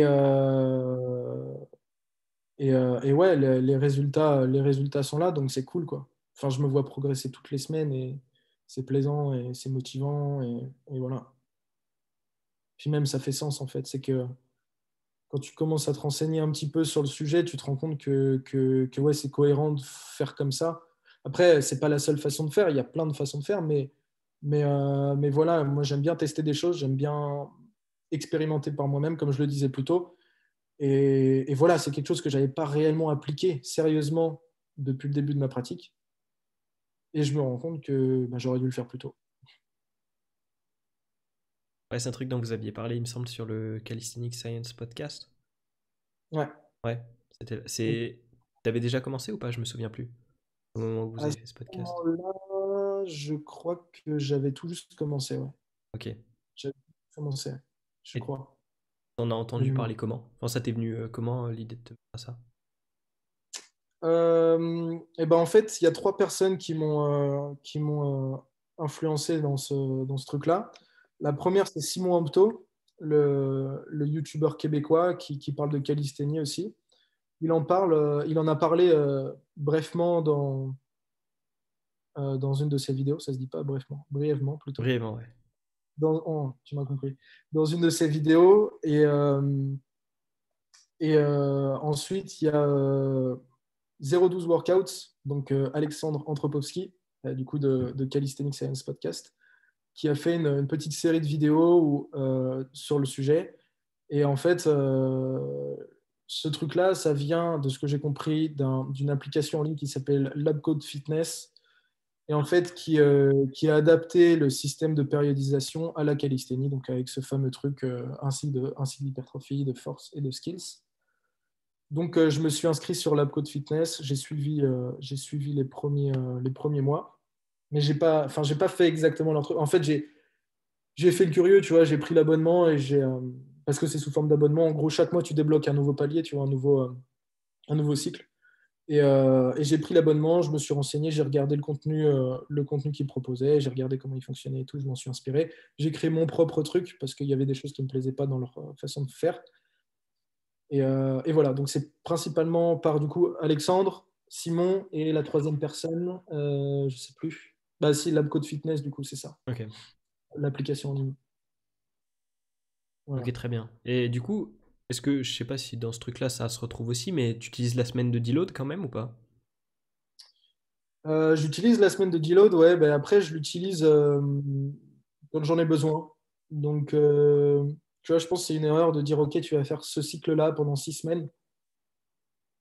Parce que la deload, ouais, la décharge musculaire, c'est quelque chose qui est très particulier, très spécifique et qui est constamment en mouvement. Donc, si au bout de 6 semaines, tu fais une deload mais que tu n'en as pas besoin, ça sert à rien, tu vois. Si tu avais pu continuer 8 semaines ou si tu en avais eu besoin 2 semaines plus tôt de ta deload, c'est une erreur. La deload, elle est applicable à un moment précis et généralement, tu ne le sais pas avant d'arriver vraiment dessus, quoi. Donc, il y a certains signes clairs qui indiquent que tu dois pratiquer une deload. Et une deload, ça ne se pratique pas parce que tu as envie de faire une deload, tu vois. Donc, donc voilà, j'applique la deload si j'en ai besoin, si je le ressens. Mais oui, vu que je suis sérieux avec mes entraînements, que j'en loupe pas et que j'accumule de la fatigue parce que je m'entraîne correctement, oui, la deload, j'en ai besoin et voilà, donc je l'applique. Ok. Et c'est quoi Mais pour c'est toi quelque, les... Ouais. c'est quelque chose que j'appliquais pas parce que j'étais pas assez sérieux et parce que j'en avais pas besoin. Tu vois, comme je le disais plus tôt, je deloadais inconsciemment en loupant des entraînements, quoi. Je dissipais la fatigue de cette façon-là. Donc C'est la quoi du deload, coup? c'est vraiment quelque chose que tu dois appliquer quand tu es vraiment sérieux et que tu te pousses sur tes entraînements. Ok. Et pour toi, du coup, c'est quoi les signes qui te permettent de dire là, j'ai besoin de deload? Est-ce que c'est vraiment un manque de force, genre t'arrives plus à faire autant de reps qu'avant, ou un gros manque de motivation, ou un peu des deux, je sais pas. Ça peut passer par plein de choses. Ça peut passer par plein de choses. Généralement, tu vois, tu n'as pas un truc qui dit oh, tu as besoin d'une semaine de deload. C'est des signes assez subtils. Mais ça peut passer par une chute des performances. Ça peut passer par une chute de la motivation de s'entraîner. Généralement, quand tu n'as plus envie de t'entraîner, que tu as la flemme de te taper une grosse séance, c'est que bon, tu arrives à un niveau de fatigue assez important. Ça peut être aussi par un trouble du sommeil. Donc, tu as des difficultés à t'endormir. Tu te réveilles pendant la nuit, des trucs comme ça. Un manque d'appétit, tu n'as plus envie de manger, ou alors tu as envie de manger plus. Et ça peut passer aussi par une augmentation du stress. Tu es moins bien dans ta tête, tu vois, tu as des pensées négatives, etc. Donc tout ça, c'est des signes évidents que tu as besoin d'une deload. Ok, ouais. En gros, tous les changements négatifs, ça peut indiquer qu'il y a besoin de chill down sur le truc, Trop quoi. de fatigue et t'as besoin de réduire ton volume d'entraînement de façon à dissiper cette fatigue et revenir plus fort. Mais c'est super intéressant parce que c'est justement le thème de ma prochaine vidéo que je vais aborder. Je vais parler de ça un peu, donc c'est marrant qu'on en parle maintenant, quoi. Ok, tu sais quand tu la sors ou pas? Quand je suis prêt, Ok. mais là, je vais enregistrer aujourd'hui l'audio, donc bientôt, je sais pas, je peux pas donner de date parce que j'arrive pas à tenir les dates que je me fixe, mais dès que je suis prêt, je la sors. Ok, D'ici, disons, une dizaine de jours, quoi, pour être large. ça roule. Bon bah, Mm. ça permet de faire la promo de ta prochaine vidéo, c'est cool. Ah, exactement, petit instant pour moi. Moi j'aurais fait ma promo avec ma vidéo sur l'expérience des notifications, maintenant c'est à ton tour. À mon tour. Mais du Ouais. coup, tu penses qu'il y a des... Est-ce que ça peut être régulier, ce genre de semaine de deload? Parce que moi, personnellement, ce que j'ai pu constater chez moi, bon, après ça fait 2 3 mois que j'ai constaté ça, mais c'est que généralement la dernière semaine du mois, c'est-à-dire du coup toutes les 3 semaines et demie, j'ai besoin d'une semaine de pause parce que bah, justement, comme tu dis, je me sens pas de faire une grosse séance. Je sais pas, enfin, quelque part j'ai envie de faire une grosse séance parce que je me dis il va y avoir des gains, mais je me dis, enfin, physiquement, je sais pas si je serais capable de la tenir. J'ai un peu peur de la lancer en entier, ma séance, tu vois. Mm. Hmm. Tu penses que ça peut venir régulièrement, ouais?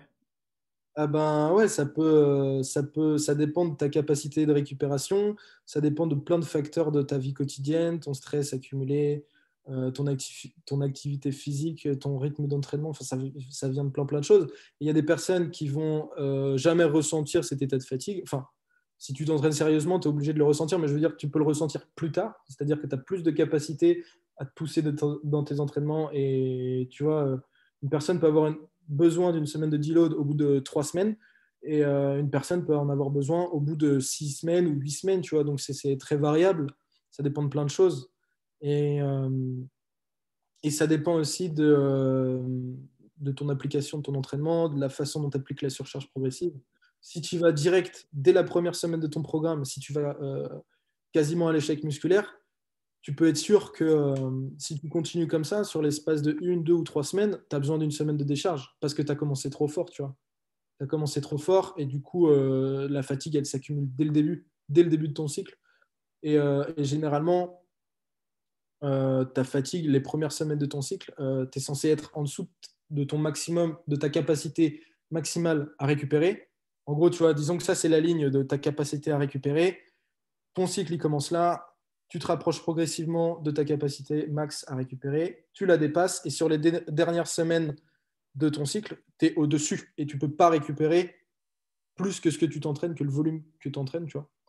Et c'est à ce moment-là qu'il faut que tu fasses une décharge musculaire.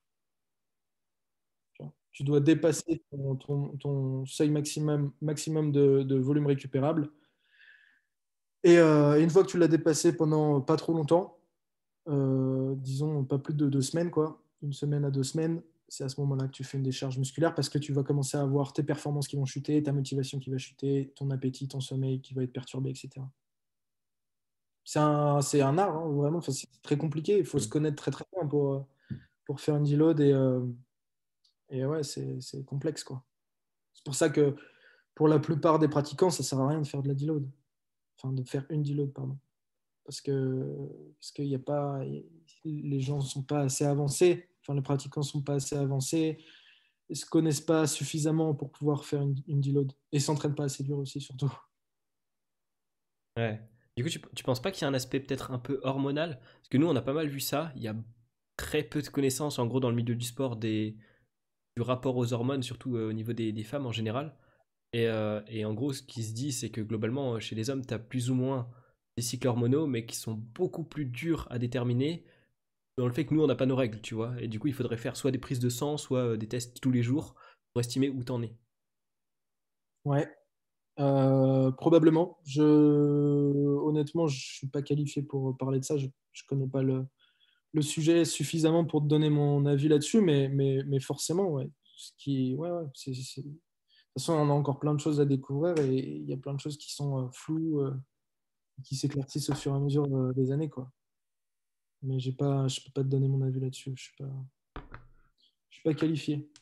Ok. Bon, et du coup, toi, tes séances, tu les structures. Est-ce que tu fais appel à quelqu'un d'autre? Enfin, je sais pas si aujourd'hui tu le fais encore, mais où je crois que tu avais dit que tu avais testé des programmes d'autres personnes par curiosité. Est-ce Mm. qu'aujourd'hui tu utilises encore des programmes d'autres personnes ou est-ce que vraiment tu regardes les études à droite, les programmes des uns à gauche, tu les rassembles pour faire le cocktail de ton programme à toi en gros? Ouais, alors, j'ai beaucoup de mal, comme j'en ai déjà parlé, je crois que c'était pendant le Calisthenics Science podcast. J'ai beaucoup de mal à suivre une programmation. Enfin, j'avais beaucoup de mal à suivre une programmation. J'ai toujours, tu vois, des nouvelles idées. J'ai envie de faire tel ou tel truc. Je modifie un exercice. Enfin bref, je n'arrivais pas à me tenir à un programme d'entraînement pendant très longtemps. Et, euh, et là, depuis quelques temps, depuis 6 mois, vraiment, je me fais des programmes que je m'oblige à suivre assidûment pour voir, parce que si tu changes toutes les semaines, ben voilà quoi. Tu peux pas savoir d'où viennent les différences de performance et de plein de trucs. Tu peux pas traquer tes progrès clairement. Donc c'est difficile. Donc je me fais mes propres programmes. J'expérimente moi-même. Je teste différentes techniques, mais sur le plus long terme, cette fois comparé à ce que je faisais avant. Et à l'avenir, ouais, j'ai envie de me faire coacher par certaines personnes. Ouais. Je n'ai pas de nom en tête particulièrement, mais se faire coacher, c'est vraiment un tremplin, quoi. Parce que toi, tu as une technique d'appliquer, enfin, tu as une façon de faire les choses, mais que tu as accumulée pendant toute ton expérience d'apprentissage, etc. Mais une autre personne, un autre coach a une technique différente de fonctionner, a des méthodes, enfin, tu vois, a des informations que toi, tu n'as pas, en fait. Et du coup, se faire coacher, c'est ultra bénéfique parce que ça te permet bah, d'apprendre, quoi, simplement. C'est un processus d'apprentissage et c'est super intéressant, je pense. Après, tout dépend par qui tu te fais coacher, forcément. Hmm. Et, mais ouais, c'est quelque chose que j'ai envie de faire quand j'ai un peu plus les moyens parce que c'est un coût. C'est vrai que c'est cher et voilà. Mais ouais, carrément. Ok. Et dans tes coachings à toi que tu fais, comment tu arrives à intégrer un peu cet aspect santé? Aujourd'hui, on retrouve pas mal ça, ça revient un peu à la mode de se dire il faut un équilibre au niveau du corps, il faut de la santé dans la pratique, dans le mouvement et tout ça. T'en parles pas mal en vrai sur ta chaîne, tout ce qui est articulation et tout ça. Même en termes de prévention, généralement tu proposes des exercices qui vont permettre de prévenir certaines blessures. Est-ce qu'il y a des élèves à toi avec lesquels tu es obligé de leur dire, écoute, si tu muscles énormément ton dos, par exemple, pour tout tel objectif, il va falloir aussi que tu renforces ton avant, et on peut travailler ça ensemble ou des choses comme ça? Ouais, bah ouais, carrément. Après, c'est encore une fois, j'essaie de m'adapter. Tu vois, si une personne me dit j'ai des douleurs à tel endroit, machin truc, j'essaie de lui faire quelque chose de cohérent pour qu'il puisse résoudre cette douleur. Par exemple, l'exemple classique en calisthénie, la tendinite au coude, tu vois, j'essaie de lui intégrer des exercices spécifiques pour résoudre ce problème. Et encore une fois, le terme revient, mais ouais, c'est le fait de s'adapter, quoi. Ok, Mais ouais. oui, ouais, une grosse partie, c'est quelque chose qui m'intéresse beaucoup, l'aspect santé. Tu vois, je trouve ça bête de faire du sport pour se détruire la santé, comme Hmm. beaucoup font. Et non, au contraire, la santé, c'est une de mes valeurs fondamentales et ça passe en premier. Et c'est quelque chose que je fais pas du sport pour être cassé de partout et pour ne pas pouvoir me pencher et récupérer un truc qui est tombé par terre, par exemple. Euh, Au contraire. Ouais, bah de toute façon, on a tous plus ou moins cet exemple du gros bodybuilder qui va être incapable de passer la main dans le dos. C'est vrai que souvent, quand tu pratiques à haute intensité, comme on le fait tous les deux, ou comme toi tu dois le faire avec tes élèves, il y a aussi des contreparties, on peut dire, des déséquilibres qui se créent. Et du coup, toi, alors est-ce que tu préviens un peu ces trucs-là ou est-ce que tu t'adaptes uniquement si ton élève il ressent des blessures? Parce que sur le long terme, tu peux avoir des trucs qui peuvent apparaître un peu plus tard. Ouais, c'est important de faire de la prévention. C'est toujours mieux d'anticiper les blessures quand tu sais qu'elles sont probables. Donc oui, j'applique des méthodes de préhabilitation en amont, quoi, pour éviter justement d'arriver à certaines blessures, pour éviter, ouais, pour développer ta souplesse, par exemple, hein, avant même d'en avoir besoin, pour développer une musculature équilibrée dès le début, réduire les déséquilibres, etc. Ouais. Ouais, il y a pas mal de choses à penser hein, quand la programmation, c'est quelque chose de complexe. Et c'est pour ça que c'est important d'avoir quelque chose qui est individualisé. Tu vois, il y a beaucoup de gens qui ne sont pas prêts à mettre une certaine somme dans une programmation, qui préfèrent acheter des trucs qui coûtent 20 balles. Mais le problème avec ces choses-là, c'est qu'il n'y a rien d'individualisé et qu'on est tous différents, comme je le disais avant. Et que voilà, et c'est important de prendre en considération certaines choses de chaque pratiquant, certains points forts euh, et points faibles, etc. Et ouais, il y a plein de choses à prendre en compte quand tu fais une programmation d'entraînement, c'est sûr. Ok, ouais. Est-ce que du coup, un jour, ça t'intéresserait, je sais pas, de te spécialiser en traumatologie, je sais pas, presque comme un kiné ou autre, et d'être capable de répondre à une demande qui serait de rééducation de quelque chose? Non, ça Non? me dit pas, tu vois. Pour Ok. le moment, en tout cas. Après, je sais pas comment les choses évolueront, mais pour le moment, non, ça m'intéresse pas. Ça m'intéresse pas, ouais. Moi, c'est vraiment, pour le moment, mon truc, c'est la performance et l'acquisition de nouvelles compétences. Et j'ai pas envie de passer mon temps à soigner des pathologies, quoi. Même si Ok. c'est intéressant, hein. Ouais. Il n'y a aucun doute. Ça fait partie du boulot, mais ouais, c'est pas ce que j'ai envie de faire pour le moment, en tout cas. Ok, très bien. Au niveau bah, justement de l'acquisition de nouvelles compétences physiques, pour un débutant, tu lui conseillerais quoi? De commencer par des machines, par du poids de corps, par du poids libre, par une méthode en particulier? Est-ce que tu aurais des conseils ou... Eh ben, encore une fois, ça va dépendre de ce que tu entends par débutant, tu vois. Ouais. C'est très flou. Si c'est quelqu'un qui a jamais fait de sport, les machines guidées, c'est un bon point pour commencer. Même si tout le monde, enfin, tout le monde, il y a pas mal de personnes qui crachent sur les machines guidées et tout, qui les dénigrent un petit peu, mais encore une fois, tout dépend du niveau auquel tu débutes. Parce que quelqu'un qui est complètement novice, tu le fais pas démarrer en faisant de la top planche ou, tu vois, Hmm. ou des dips aux anneaux. Enfin, tu vois, ça peut paraître bête, mais tout dépend du point de départ de la personne, en fait. Donc, débutant, si on parle d'un débutant, quelqu'un qui a pratiqué des sports étant plus jeune, mais qui commence la calisthénie, c'est ça que tu entends par débutant? Ouais, je pense qu'on peut parler de ça, ouais. Ben, dans ce cas-là comme je le dis à chaque fois, hein, c'est important de commencer par la base, hein. Les mouvements polyarticulaires basiques, pompe, dips, traction, squat, machin. Et, euh, et une fois que tu as construit une base solide, tu peux commencer à t'attaquer après plusieurs mois à des choses un peu plus compliquées. Mais il faut savoir que plus ta base est solide et épaisse, plus elle pourra supporter. En fait, il faut voir ça comme une pyramide, tu vois. Plus la fondation est profonde et ancrée, et plus tu pourras mettre de trucs dessus, et plus tu pourras aller loin, en fait. Moi, je le vois comme ça. Donc, ouais, la base, c'est indispensable, mais aussi bien pour un débutant que pour moi ou que pour le champion du monde de gymnastique, quoi. Hmm. Bah, quelque part, c'est un peu ce que j'ai l'impression de retrouver dans ton approche de la pratique quand tu dis que ton passage aux machines te permet de combler le fossé entre une étape et une autre. En gros, on peut te considérer comme débutant pour atteindre cet objectif. Tu Ouais. construis petit à petit avec les outils qui sont les meilleurs selon toi, quoi. Mmh. Bah oui, tout à fait. C'est exactement ça. Du coup, il faut s'adapter selon le niveau en général. Ça va Ouais, être le mot-clé du podcast. grave.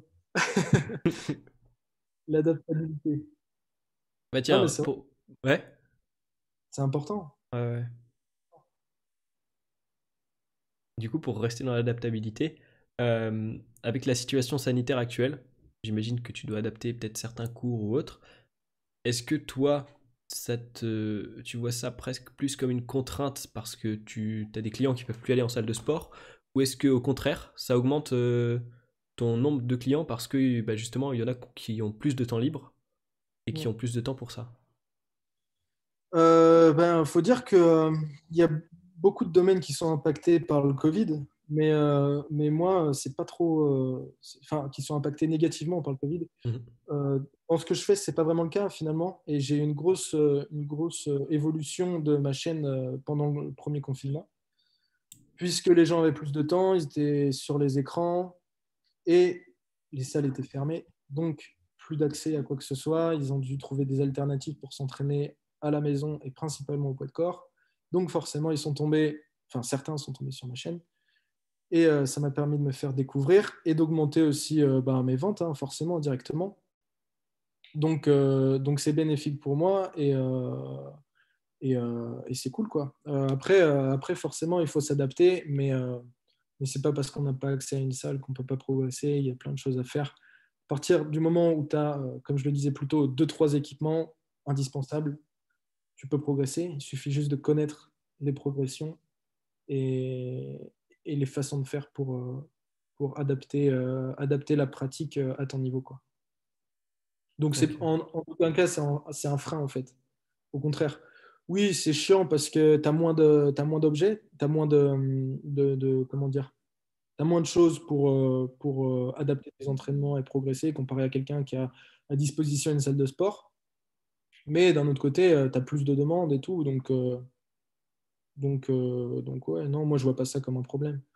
À chaque problème, il y a des solutions et au lieu de se concentrer sur la négativité et sur les choses qui ne sont pas possibles de faire, au lieu de se concentrer sur les portes qui sont fermées, il faut se concentrer sur les portes qui s'ouvrent. Ouais. Donc voilà. Ok. Petite question peut-être un peu technique. Tu parles souvent, et j'aime bien ça parce que t'es un des rares à le faire, de tempo dans le mouvement, style 1, 2, 1, 1, où tu parles, il me semble, de la position de base, après la phase concentrique, la position haute ou basse, et la phase excentrique. Comment tu les bases, toi? Sur quoi tu les bases? Comment t'as découvert qu'on pouvait jouer là-dessus pour modifier les gains ou ce qu'on tire de l'exercice? Alors, comment je l'ai découvert? C'était par Tom Merrick, je crois, là, Ok. la première fois. Un gars que j'aime beaucoup. Du coup, pour ceux qui ne connaissent pas, c'est un Anglais qui fait des vidéos sur YouTube, qui a une chaîne sur l'entraînement au poids de corps principalement et qui est ultra complète et c'est une mine d'informations. Donc j'aime beaucoup ce qu'il fait. Et je crois que c'est lui qui en a parlé, enfin, que j'ai entendu la première fois ce terme tempo. Donc ensuite, ben voilà, en suivant ses conseils, etc., j'ai commencé à l'appliquer à mes entraînements et je me suis rendu compte que c'était bénéfique si tu l'appliques correctement et que c'était quelque chose qui te permettait justement d'adapter la difficulté d'un exercice sans forcément changer de variation, sans forcément passer à la variation plus difficile. Tu peux rester sur le même exercice et le faire devenir plus compliqué juste en modifiant justement ce tempo. Et aussi, ça permet aussi de vraiment donner une structure et une ligne directrice à chaque mouvement pour faire en sorte qu'il soit homogène et pas qu'il y ait une rep qui soit réalisée rapidement, une rep qui soit réalisée lentement. Tu sais qu'à la fin de tes séries, si tu utilises un tempo, ta série elle est homogène et tu as passé tant de temps sous tension et tu vois, c'est carré en fait. C'est une variable de l'entraînement qui permet de structurer, ton approche et d'avoir quelque chose de carré, quoi. Et pas de faire les choses aléatoirement. Et moi, je suis vachement là-dedans, de plus en plus, de quantifier et d'essayer d'observer les petits progrès, tu vois, parce qu'en tant que débutant, on progresse assez rapidement, peu importe ce qu'on fait. Mais arrivé à un certain moment, c'est super important de quantifier et de prendre tous les paramètres possibles pour voir ton évolution, qu'elle soit positive ou négative. Donc ça en fait partie. Ok. Du coup, tu as des structures qui reviennent assez souvent, style phase excentrique plus longue que la phase concentrique ou des choses comme ça. Ouais, souvent c'est ça, hein, la phase excentrique plus longue que la phase concentrique. Moi, j'ai expérimenté avec, pendant un moment, c'est quelque chose que je ne savais pas. Je faisais phase concentrique, donc le positif lent et l'excentrique lent. Et finalement, c'est quelque chose qui m'a un peu porté défaut parce qu'en calisthénie, l'une des capacités, enfin l'une des comment on appelle ça? Ouais, si des capacités physiques les plus importantes à développer, c'est l'explosivité, la capacité à contracter une fibre musculaire rapidement. Et donc, c'est important de garder la phase concentrique rapide et explosive sur la majorité des mouvements. de force et d'hypertrophie en tout cas. Après, pour ce qui est de la réhabilitation, c'est différent. On peut utiliser un tempo plus lent de façon à contrôler davantage son mouvement. Mais voilà, du coup, j'ai expérimenté avec une phase concentrique lente et finalement, ça n'a pas été bénéfique. Donc ouais, généralement, ce qui revient le plus souvent, c'est phase concentrique explosive, euh, phase concentrique, je ne sais plus ce que j'ai dit, phase concentrique explosive, Ouais. phase excentrique lente, et puis éventuellement après ajouter une seconde en bas du mouvement ou une seconde en haut du mouvement, ou les deux, ou enfin, tu vois. Il y a plein de façons de faire, tout dépend de l'objectif de l'exercice. Tout dépend. Ouais. Ok. Ouais, c'est quelque chose d'assez intéressant, d'accord. On a parlé du coup de Tom Merrick. J'imagine que tu regardes aussi pas mal d'autres youtubeurs. Je sais pas si tu partages mon avis là-dessus, mais je trouve qu'il y a pas mal de chaînes qui sont généralement les plus mainstream, on va dire, qui ressassent en permanence des informations qu'ils ont déjà dit eux-mêmes, qui tournent un peu en rond. Et je voulais savoir, bah du coup, ça m'intéresse d'autant plus en tant que, vu que moi aussi je fais des vidéos sur YouTube, comment tu fais pour ne pas justement tourner en rond et toujours tourner autour des mêmes informations? C'est difficile et en fait, mais tu fais bien de le dire parce que justement, j'ai envie de donner un air un peu nouveau à ma chaîne, enfin à ma chaîne, à ce que je fais et un truc qui a été rabâché, c'est la sélection d'exercices. Tu vois. Tout le monde fait une vidéo, un tuto. C'est pour ça que j'ai de moins en moins envie de faire de tutoriels sur tel ou tel mouvement parce que c'est des choses qui ont été faites, qui ont été vues et revues des centaines et des milliers de fois. Et ça m'intéresse pas de rabâcher et de répéter un truc qui a déjà été vu 10 000 fois. Quoi. Il n'y a aucun intérêt. Euh, donc même si c'est ce qui marche, c'est ce qui apporte du trafic, ça ne m'intéresse plus de faire ça. Donc je pense que je vais le faire de moins en moins. Ou alors j'essaie de trouver des petits tips, des trucs qui n'ont pas été dits ou peu été dits, tu vois, pour essayer de me différencier. Et je trouve que c'est important, tu vois, parce qu'il y a tellement de créateurs de contenu. Même si la calisthénie, ça reste une niche et quelque chose qui est assez spécifique et où il n'y a pas énormément de grosses têtes actuellement. C'est important d'apporter son truc de façon unique, tu vois, d'apporter des conseils que tu n'entends pas partout et que tu ne vois pas sur chaque vidéo. Et la façon que j'ai trouvée pour faire ça, d'ailleurs, c'est un truc qui me vient d'Antoine BM, qui est un créateur marketing que j'aime beaucoup, pour ceux qui connaissent. Il parle de liberté, d'indépendance financière, etc. Et bref, et lui, il disait que la façon, enfin, une des façons intéressantes pour pouvoir se différencier des autres, c'était d'aller piocher dans du contenu, dans des niches qui sont complètement différentes, ou dans du contenu qui est ancien, ou à l'inverse, dans du contenu qui est très récent. Mais voilà, donc j'essaie de m'intéresser à d'autres sujets, m'intéresser à d'autres pratiques, m'intéresser à d'autres trucs simplement. Et j'essaie de faire le lien avec la discipline pour ensuite pouvoir l'appliquer et la retranscrire avec mes mots, ma façon de voir le truc. Et voilà, pour apporter des informations qui sont différentes et qui sont moins vues, quoi, je pense. Euh, et aussi, voilà, donc en fait, faire des trucs que les autres ne font pas. Simplement, si tu veux apporter des informations que les gens ne savent pas, il faut que tu ailles piocher les informations là où les gens ne vont pas, simplement. Donc, ça passe par la lecture de livres, beaucoup, puisque les gens lisent pas, enfin, ou peu, tu vois, ou à part les gens qui sont vraiment passionnés. Mais du coup, ouais, j'essaie de me pencher vraiment là-dessus. J'essaie de prendre du temps pour lire tous les jours et pour aller regarder des vidéos et des trucs que les autres personnes ne font pas, quoi, tu vois. Des trucs chiants, généralement, qui sont pas bien montés, où la qualité de la voix est dégueulasse, où tu as limite une vidéo, tu vois. Des trucs qui sont pas divertissants, mais qui sont pourtant remplis d'informations et qui sont bruts. Tu vois.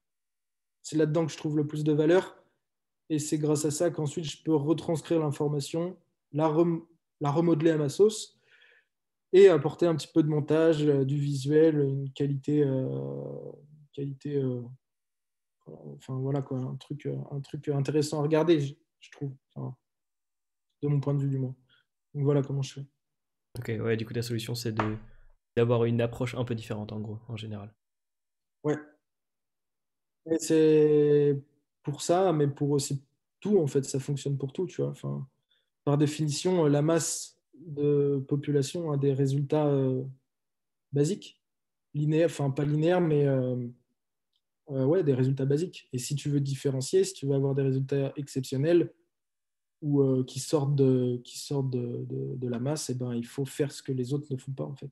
Et d'ailleurs, il y a une phrase qui me parle beaucoup, qui a été, j'en ai entendu parler la première fois il y a quelques années quand je me suis intéressé au développement personnel. Il dit, Anthony Nevo, donc un mec encore qui fait des vidéos sur... non, Anthony, je sais plus comment, Anthony Nevo, je crois, c'est ouais, qui fait des vidéos de développement personnel sur YouTube. Il disait, si tu veux des résultats que la plupart des gens n'ont pas, il faut que tu fasses ce que la plupart des gens ne font pas. Et c'est un truc qui a toujours résonné en moi, tu vois, et je le garde un peu toujours dans le coin de ma tête. Et c'est vrai que je trouve cette phrase ultra inspirante. Donc j'essaie de l'appliquer. Ok. Du coup, ouais, t'as l'air d'être vachement intéressé par développement personnel et tout ça. Est-ce qu'un jour ça t'intéresserait de faire du contenu là-dessus ou pas? Ben, j'en ai déjà fait en vérité quand j'ai commencé mes vidéos YouTube. Mais j'en ai fait un petit peu, le moment où je commençais, où je me cherchais, je ne savais pas trop ce que je faisais, etc.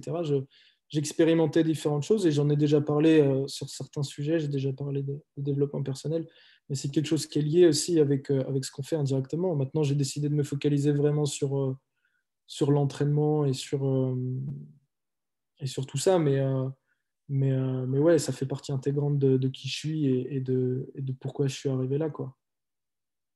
Ça m'a permis de me comprendre, d'évoluer et de savoir ce que je voulais, de me connaître.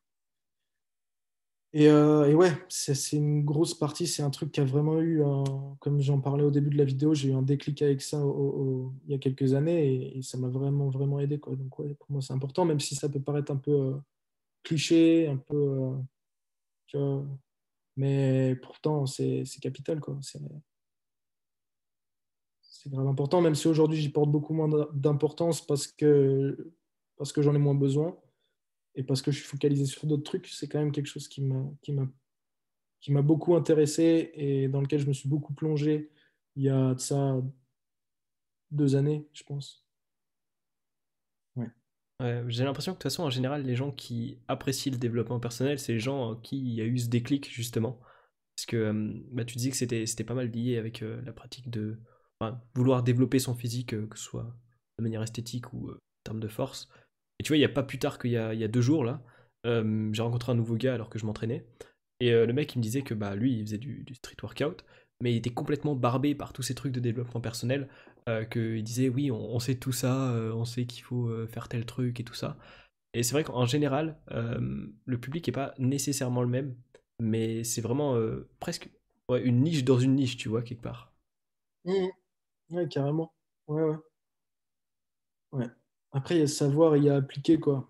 Mm. Parce que on connaît tous, tu vois, enfin, il y a des trucs qui sont bateaux, tu vois, inconsciemment ou non, tu le sais. Mais ce qui fait la différence, c'est entre les gens qui savent et les gens qui appliquent. Et la vie, ça se passe dans l'action. Et c'est pour ça que le développement personnel, ça te permet de te donner un petit coup de fouet, tu vois. Et enfin, moi, c'est l'effet que ça a eu sur moi. Et c'est ce déclic qui a tout commencé, en fait. Si je ne m'étais pas intéressé au développement personnel, si j'étais pas tombé par hasard sur cette vidéo de tel gars, de Emilio, là, en l'occurrence, euh, peut-être qu'aujourd'hui, ma vie, elle serait complètement différente et je serais encore barman et je passerais encore mon temps à me la coller en soirée, tu vois. Et j'aurais enfin, une hygiène de vie dégueulasse qui ressemble pas du tout à ce à quoi j'aspire. Et tu vois, enfin, ouais. Donc, développement personnel, super important, surtout quand tu es jeune, je pense, et que tu sais pas où tu vas, quoi. C'est quelle vidéo de Emilio qui t'a marqué? Que je puisse la placer en description pour ceux que ça intéresse. Bon, à l'époque, je filmais pas mal de bœufs. Et bon, je sais pas si c'est autorisé à dire dans ton Tu podcast peux y aller. pour l'école, hein, désolé. Mais du coup, je fumais, j'étais fumeur, je fumais pas de cigarettes, mais je fumais de la bœuf et je voulais arrêter, quoi, parce que c'était contre-productif, ça, enfin, voilà, ça avait un effet négatif sur moi. Et du coup, j'ai tapé sur YouTube comment arrêter de fumer. simplement. Et je suis tombé sur cette vidéo et après j'ai regardé toutes les vidéos de sa chaîne et voilà, j'ai été inspiré par ce qu'il faisait. Il parlait de développement personnel, de devenir une meilleure personne, d'apprendre à se connaître, enfin bref, plein de trucs clichés mais qui sont importants. Et voilà, c'est là que c'est cette vidéo en l'occurrence qui m'a permis d'arrêter de fumer. Et ensuite, ben, il y a eu une cascade d'événements positifs, quoi. Ouais. Ouais, c'est marrant, du coup, t'as un peu le même. Bah, je sais pas si tu te sens identifié un peu à lui, mais Elio Avila Munoz, t'as un peu Ouais. le même cheminement, du coup, c'est marrant. Ok. Je sais pas s'il a arrêté de fumer, lui, hein. Tu sais pas si aujourd'hui il continue de fumer? Ouais, en fait, j'ai un pote qui le connaît. J'ai un pote qui le connaît. Et apparemment enfin, bref, il n'aurait pas forcément arrêté de fumer, mais D'accord. c'est pas une source sûre, donc j'avance rien. Ok. C'est marrant, on balance des petits fun facts là comme ça. C'est ça. Elio, si tu regardes, c'est pour toi. Je pense pas qu'il regarde, mais s'il nous regarde, bah, salut à toi. Mm. Mec, je t'avoue, j'ai fait un peu le tour. J'avais une question que je voulais te poser. Est-ce que tu aurais des conseils à quelqu'un qui voudrait devenir coach sportif? Ouais, quelqu'un qui voudrait devenir coach sportif, ben, c'est de se former continuellement, même après les études, et de continuer à apprendre tout au long de ta carrière, parce que c'est la clé de quelqu'un qui végète pas et qui renouvelle ses idées, sa façon de penser, son approche de l'entraînement, et qui évolue en même temps qu'il fait évoluer les autres. Pour moi, un coach qui apprend pas ou qui pratique pas, c'était un coach peut-être, mais c'est plus un coach. Parce que le premier endroit sur lequel tu dois expérimenter, c'est sur toi. Donc ouais, apprends des choses et deviens meilleur, deviens excellent même. C'est ça qui te permettra d'apporter un maximum de valeur aux personnes que tu coaches. Ok, tu lui conseillerais même pas d'être capable de s'adapter? Bien sûr, mais ça, je pense qu'il l'a compris. Ah ouais, ça c'était évident. Ok. Ah ouais, forcément. Et du coup, avec la dernière question que je veux te poser, du coup, vu que tu lis et vu que tu consommes du contenu, c'est quelles sont les références que tu aimerais partager? Hum, Bah, il y en a une qui est la base pour quelqu'un qui commencerait, qui est très bien. Malheureusement, il faut savoir parler anglais. Donc déjà, première chose, si tu ne parles pas anglais aujourd'hui, apprends à parler anglais parce que c'est la base et que tu as 95% de l'information qui est en anglais et pas en français. Donc apprends à parler anglais, apprends à comprendre l'anglais au moins. Pas le parler, mais au moins à le comprendre. Et une fois que tu sais faire ça, il y a un livre que j'ai recommandé pas mal, c'est Overcoming Gravity. Hmm, Tout début, c'est un très bon livre. Te donne pas mal d'informations généralistes et qui sont. ça ressemble à ça. Voilà, exactement, parfait. C'est une c'est une Bible et c'est quelque chose de très intéressant qui t'apprend beaucoup, beaucoup de choses. Donc, pour débuter, ça, c'est très bien. Et ensuite, là, je vais te citer le dernier livre dont je fais référence dans ma dernière vidéo qui s'appelle les principes de force scientifique de Mike Israetel. Je l'ai pas trouvé. En français, J'ai cherché, je sais plus où, mais je l'ai pas trouvé. Ben, en fait, moi, je l'ai acheté en Kindle parce qu'il n'était Ok. pas en livre physique, je crois, sur Amazon. Donc ouais, ce livre-là, bah, c'est pas un livre qui est adapté, enfin, c'est pas un livre qui est spécifique à la calisthénie, mais il s'inspire du powerlifting et c'est une discipline de laquelle on a beaucoup de choses à apprendre. Donc ouais, ce livre-là, il est vraiment, vraiment cool. Après, il est compliqué à comprendre et je le recommanderais pas pour quelqu'un qui débute. Je le recommanderais pour quelqu'un qui est vraiment passionné, qui est intéressé et qui a déjà certaines connaissances du sujet. Ouais. Ok. Mais il est vraiment, vraiment bien. C'est tout? Pour le moment, ouais, ouais, c'est déjà pas mal. Ouais. Après, ouais, de tête, là, comme ça, de tête, c'est les deux qui m'ont le plus marqué, en tout cas. Ok. Les deux qui m'ont le plus marqué. Après, j'en ai encore plein d'autres à lire, hein. J'en ai pas lu des masses. et je m'y intéresse depuis peu de temps à la lecture des livres d'entraînement. Avant, je lisais beaucoup de livres de développement personnel, du coup, ou alors des livres de marketing, des trucs pour le business, tu vois. Mais là je commence réellement à m'intéresser à tout ça. Et puis, il faut aussi dire que c'est des livres qui font 600 pages, tu vois. Hmm. Donc bon, déjà, pour en lire un, ça te prend 6 mois. Ouais. Et voilà. Donc, mais écoute, la prochaine fois, quand j'aurai lu d'autres livres, je pourrais revenir pour une prochaine interview et donner d'autres conseils, mais pas tout d'un coup, tu vois, sinon ça fait Ouais, trop. t'as raison, t'as raison. Faut hyper un peu les gens. Là, tu en as déjà pour 1 an de lecture, donc bon, Ok, mec, je vais rajouter 2 références. La première, c'est ta chaîne, du coup, parce qu'il y a du contenu quand même de qualité, il faut le dire. merci. Et puis la deuxième, alors je t'avoue que je l'ai pas lu, le livre, mais c'est mon prof qui m'en a parlé et j'en ai entendu pas mal de bien. Alors je pense que ça peut t'intéresser. C'est c'est ceci, qui est aussi en anglais. C'est Becoming a Supple Leopard. Je sais pas ce qu'il Ouais. vaut, je l'ai pas commencé, mais il a l'air très bien. Ben, je l'ai lu et j'ai été. Enfin, c'est bien, hein, franchement, c'est pas mal du tout. C'est intéressant. Il y a de très bons principes, de très bonnes choses, mais, mais j'ai pas été emballé plus que ça, tu vois. D'accord. On me l'avait recommandé, on m'a dit, ouais, c'est exceptionnel, machin. Et j'ai pas été emballé plus que ça. Alors, bon, après, ça dépend de chacun, quoi, mais il y a beaucoup d'informations assez basiques sur les placements et tout. Donc, encore une fois, ça dépend qui le lit. Et, et ouais, mais il est connu et si c'est le cas, c'est qu'il y a de bonnes raisons. Mais moi, j'ai pas apprécié plus que ça, quoi. Ok, pour toi c'est genre une approche trop générale? C'est une approche trop générale et puis trop superficielle. Il y a trop de blabla, quoi. Genre, il n'y a pas besoin de tout ça pour. Enfin, il y a des choses qui sont très bien et je pense que c'est très intéressant à partir du moment où tu te blesses et que tu as envie de, de revenir de cette blessure, de te renforcer. Donc, c'est un très bon livre sur les blessures, ça c'est sûr. Mais après, il y a beaucoup de trucs qui sont pas ultra intéressants, enfin, qui m'ont pas intéressé plus que ça. Mais il y a aussi des très bonnes parties. Donc, voilà. Il est bien, mais il fait pas partie de mon top. Et pour le coup, pour rajouter des références, les livres de Frédéric Delavier de musculation, c'est un peu un classique, tu vois, mais pour les débutants et pour apprendre l'aspect anatomique, etc., ça, c'est une très bonne ressource aussi. Il a fait plusieurs éditions et, euh, et ouais, c'est cool. Je les ai pas tous lus, mais j'en ai lu quelques-uns et c'est pas mal du tout.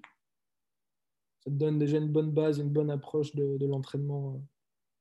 Après, c'est pas spécifique à la calisthénie, mais de toute façon, c'est des mondes qui se rapprochent et qui sont en lien. Donc, c'est intéressant. Ok. Bon bah mec, on aura bien parlé quand même, mine de rien. Ouais, je sais pas, ça fait combien de temps là. Ça fait pas si loin de 2 heures. Ah oui, Ouais. bah Ouais. ouais, on a commencé à 9h, ouais, bah ouais, c'est ça. Du 2 heures. coup, je vais rediriger vers ta formation et vers ta chaîne, du coup. Les liens, comme d'hab, en description. Tu sais quoi, une suggestion pour toi. Si tu veux le backflip, j'ai fait un tuto dessus. Si Ouais, jamais ça t'intéresse. Bon, c'est bon, j'irai ça vaut ce voir, que ça vaut, mais voilà. Et c'est bon, je l'ai là. Bon, il est pas encore ultra clean, hein, mais j'ai réussi à en faire quelques-uns. Ok, bon, bah, t'en auras plus pas besoin alors. J'irai voir par curiosité.